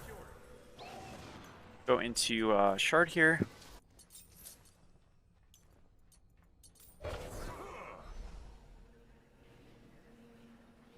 Yeah, Zeus you also... I mean, you could go Poly on Zeus. You don't have to, though. This is a bit weird.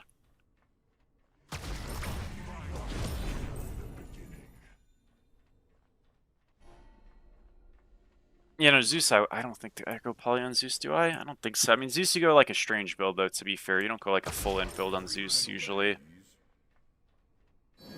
You like Nimble Ring and shit. And like Lifesteal. Though I guess that build might be outdated.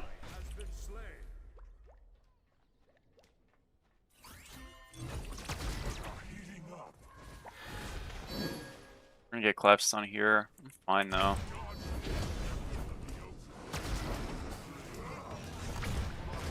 I've hesitated for no reason. That was a free kill. My bad. I mean, we got normal kind of for free, so it's not terrible.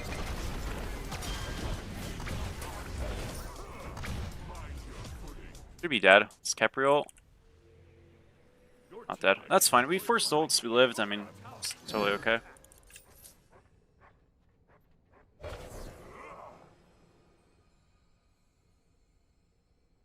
Strange build that makes you go 1 in 12. I don't remember this. If I went 1 in 12, shit probably was not my fault, to be honest. Won't lie.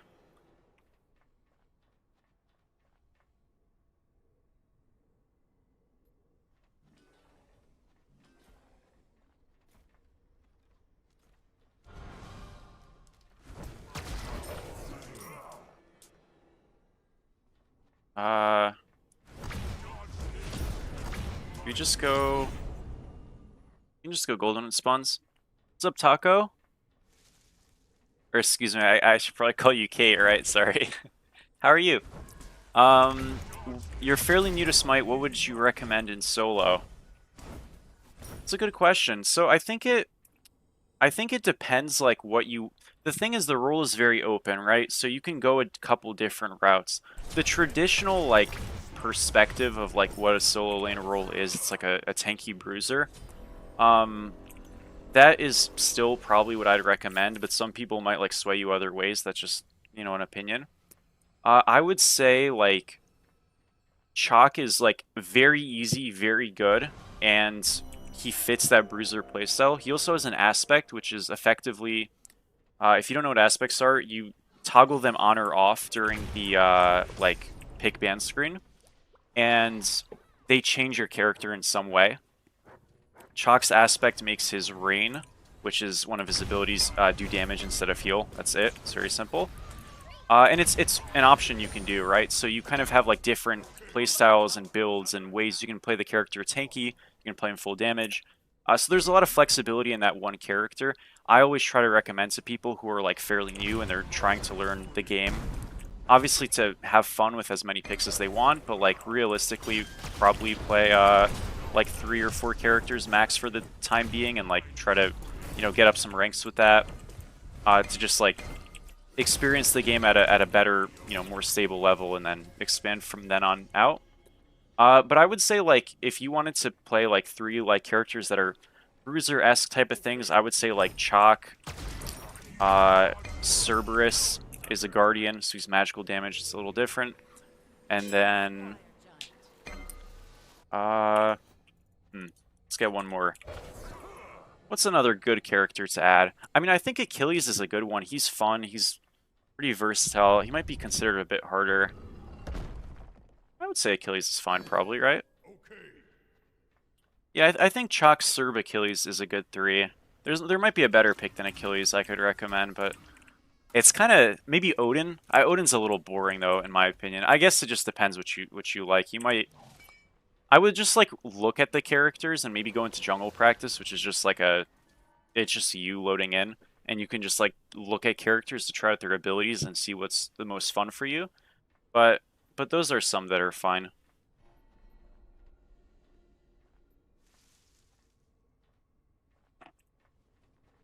And none of them are like too hard. I mean, you're gonna find with every character in this game, most of them are like semi-easy to pick up, I'd say. But it's all about like maximizing, right? So those characters you'll have fun with early on, and then as you get better, you'll get more out of them. Which is kind of just like the MOBA way, right? Let's get out of here. They've super grouped on us, so our team gets gold because they're 4 left. I kind of am dead here, probably. I mean, I don't know, I think I just flipped this. It's Capriol. That is sad. I'm gonna dash up. I'm super dead here, boys. Shell, that's so cursed. We got so close there, man. If he doesn't have Shell, I kill and I live. Tough. Why don't you stream on Twitch anymore? Not hating? Don't worry, I didn't think you were. I don't stream on Twitch because, very simply, I don't know, I've just enjoyed streaming on YouTube more. Twitch is like, I don't know, Twitch has been, it's one of those things that there's more competition on it, number one. The viewing experience for a lot of people, I've asked, just like personally who you know, in my stream, I asked them which experience is better, and they've generally said YouTube. The truth is, like, I'm totally open to streaming on both platforms. I know I keep saying that. I literally just need to set it up. It's just a me issue. But I think, like, my focus is going to be on YouTube, so if I stream on both, like... I mean, I guess it's not really focusing, it's just having them both. I did not get banned, no. Guys, why would I get banned? That's crazy, no. Absolutely. Best of luck. You got fire, guys.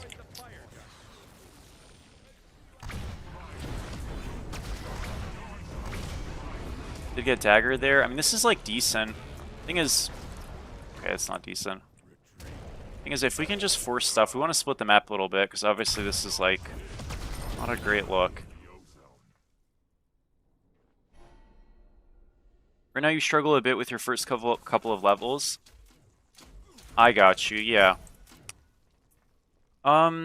So, gosh, you know, it's one of those things that I feel like if I give you any general tip, it's like useless. You know what I mean? Because it's not like you just like copy words on a piece of paper and then everything just magically fixes. Some of that's just a learning curve, right? But I would recommend, like, honestly, you could just like look at some of my videos and just look how the first couple of levels go.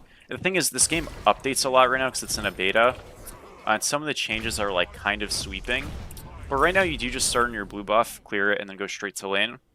What I would say is, I think one of the biggest like general like tips that's just helpful is most characters, right? Like, obviously you're always contesting with this idea of like, do I want to hit somebody or do I want to hit a wave? And your worst thing that you can do is like sit in your wave and get hit by people's abilities while they're also hitting the wave. That's a really bad thing in general. So try to be conscious of the fact of like when you're into a character, are they hitting you in the wave at the same time, especially very early on? And if so, try to minimize that. It's not that one-to-one, but I think generally, like as a tip, that's pretty helpful. Because right now, assuming you start on your blue buff, if you clear the full wave and you do your blue, you are 1 creep away from hitting level 2. So on that second wave, if you're full health and you're in a decent spot to just get that first minion first, you're going to hit 2 first, and then as a result, you'll kind of just instantly gain pressure and be off to a good start. That doesn't mean you're going to win the lane, but you know, you're trying to set yourself up for success. So that's a good thing to like think about and look at. And if you're healthy and the wave's poked, that's not too bad. And if you're not healthy but the wave's full, that's also not too bad. But if you're low and the wave's low, probably pretty bad, right?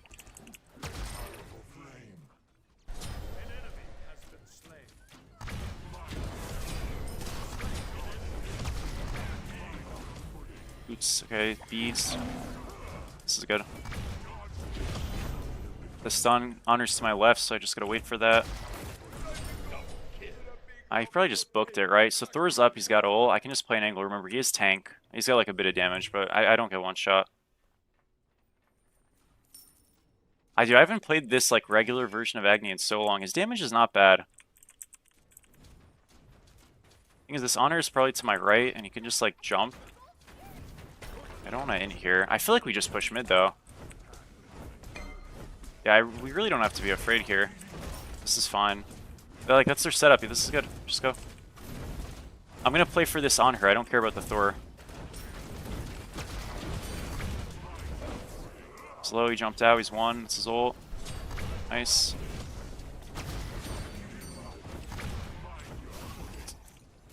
It's okay if he doesn't die here. Oh shit. I'm fucked. Okay, my bad. Oh, that was bad. That was bad. I thought I needed to dash in to kill that guy. Oh, auto it won't. Oh, no way. He just stopped hitting it. Okay. But that was so cursed. They just have to finish it. Okay, I kind of griefed that, but like, yeah, yikes. It's okay. That was a bit of a flop. Nice. Good job.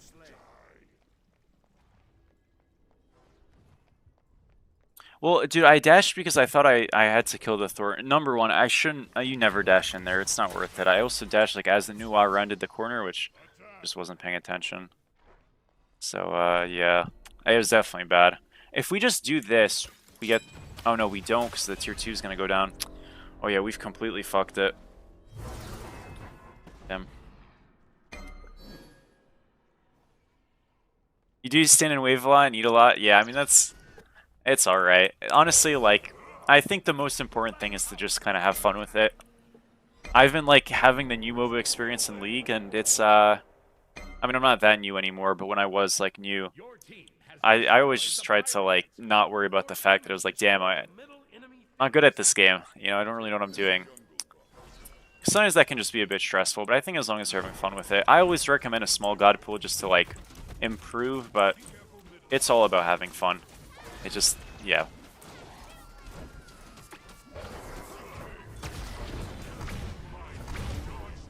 Alright, we got... A shield is huge. Thing is, we've been, like, PvPing so hard that I'm not really getting any waves, and, this is kind of one of those spots where... Alex, thank you so much, bro. How are you, man? Thank you, thank you. What's up, bro? We're kind of in one of those spots where we just need to, like, catch waves a little bit, and... Oh, see, I hate this mid-roam. Like, we want to catch waves and group on fire. I don't know why we're there. Oh, this is cursed. I'm, like, on the wrong side of the map. I'm coming now, but... Yeah, it's a bit bad. Thank you so much, Alex. How are you, bro? Shoots. I mean, we're fine. Jeez, that's saying for 600? That is not good, folks. Yeah, we need to get full build, and then... I think it's just the 3k pots arms race. It's kind of hard to do anything with this draft, I feel like. It's not even our draft, it's just like... I don't really know what it is.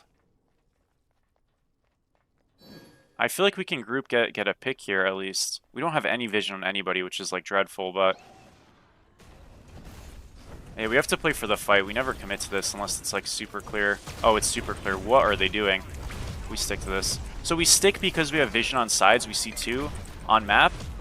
And that's just, like, really freaking stupid of them. We stun this guy so we can't sunder it, and it's free. Nice. Yeah, that was incredibly dumb by them. I don't know why they... Like, the Nuwa showing on right, without ult especially, and then Yorm on left wave is just awful. Like, you have to contest and be, like, semi-close. They completely threw. That was, like, the most brawn shit ever. Oh, we just won. Good job. Hey, we'll take it. That's, like, the most... I can't believe that was that free. Cosmic or Soul Gem as a last? I probably was just going to go Soul Reaver. I don't think Cosmic's good. It's one of those items that, like, synergizes with Book, but Book's, like, still probably not good enough to build most of the time. So, as a result, also not great to build. I would recommend just going into, like, a Soul Reaver last year. Good job, guys. GG. Thank you so much, Alex. I appreciate you, bro. You're going to do more damage with Soul Reaver, like, for sure. Victory. So I would just do that.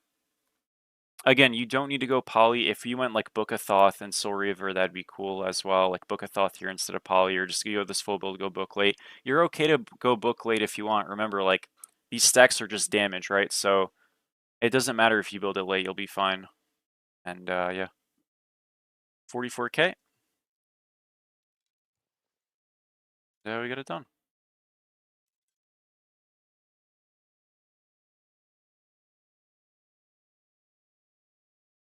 There's a little bit of copium here, but it's okay. I don't really care. YouTube vid for real? Maybe. I don't know. I haven't actually like clipped a video from a stream in a bit. I feel like kind of bad for doing that, so I haven't been. Yeah. No, for sure. Like going cooldown would have been fine. The thing with Soul Reaver is like at our core we are still a poke mage, and I know we hadn't been doing that much poking because the fights were being played pretty quick. But if we're getting like a ticking poke that's just like exacerbated on anybody consistently, we can just like kind of play choke points, and on those fires when they walk, we get poke. And if that's just like better, especially on these tanks, if the tanks can't walk up, nobody else can, and the game's just over. So like either way, it works. So yeah. There's a bit of Q&A going on. Okay, so that's an interesting perspective. I guess I can do some then. You know, like I don't want to. I have been doing some. I don't do all of them, but I do some. So I'll do some. I won't do them all, but I'll do some for sure. Well, I appreciate it, guys. Yeah, I'm gonna call it there. People in my house want to work and stuff, so I'm not gonna curse them by being on all night. And yeah, so I will see you guys likely tomorrow. And yeah, I appreciate you guys. Thank you, Alex, for the donuts, bro. Thank you, Goat. Yeah, we'll be live again tomorrow afternoon. And yeah, so peace, folks. Thank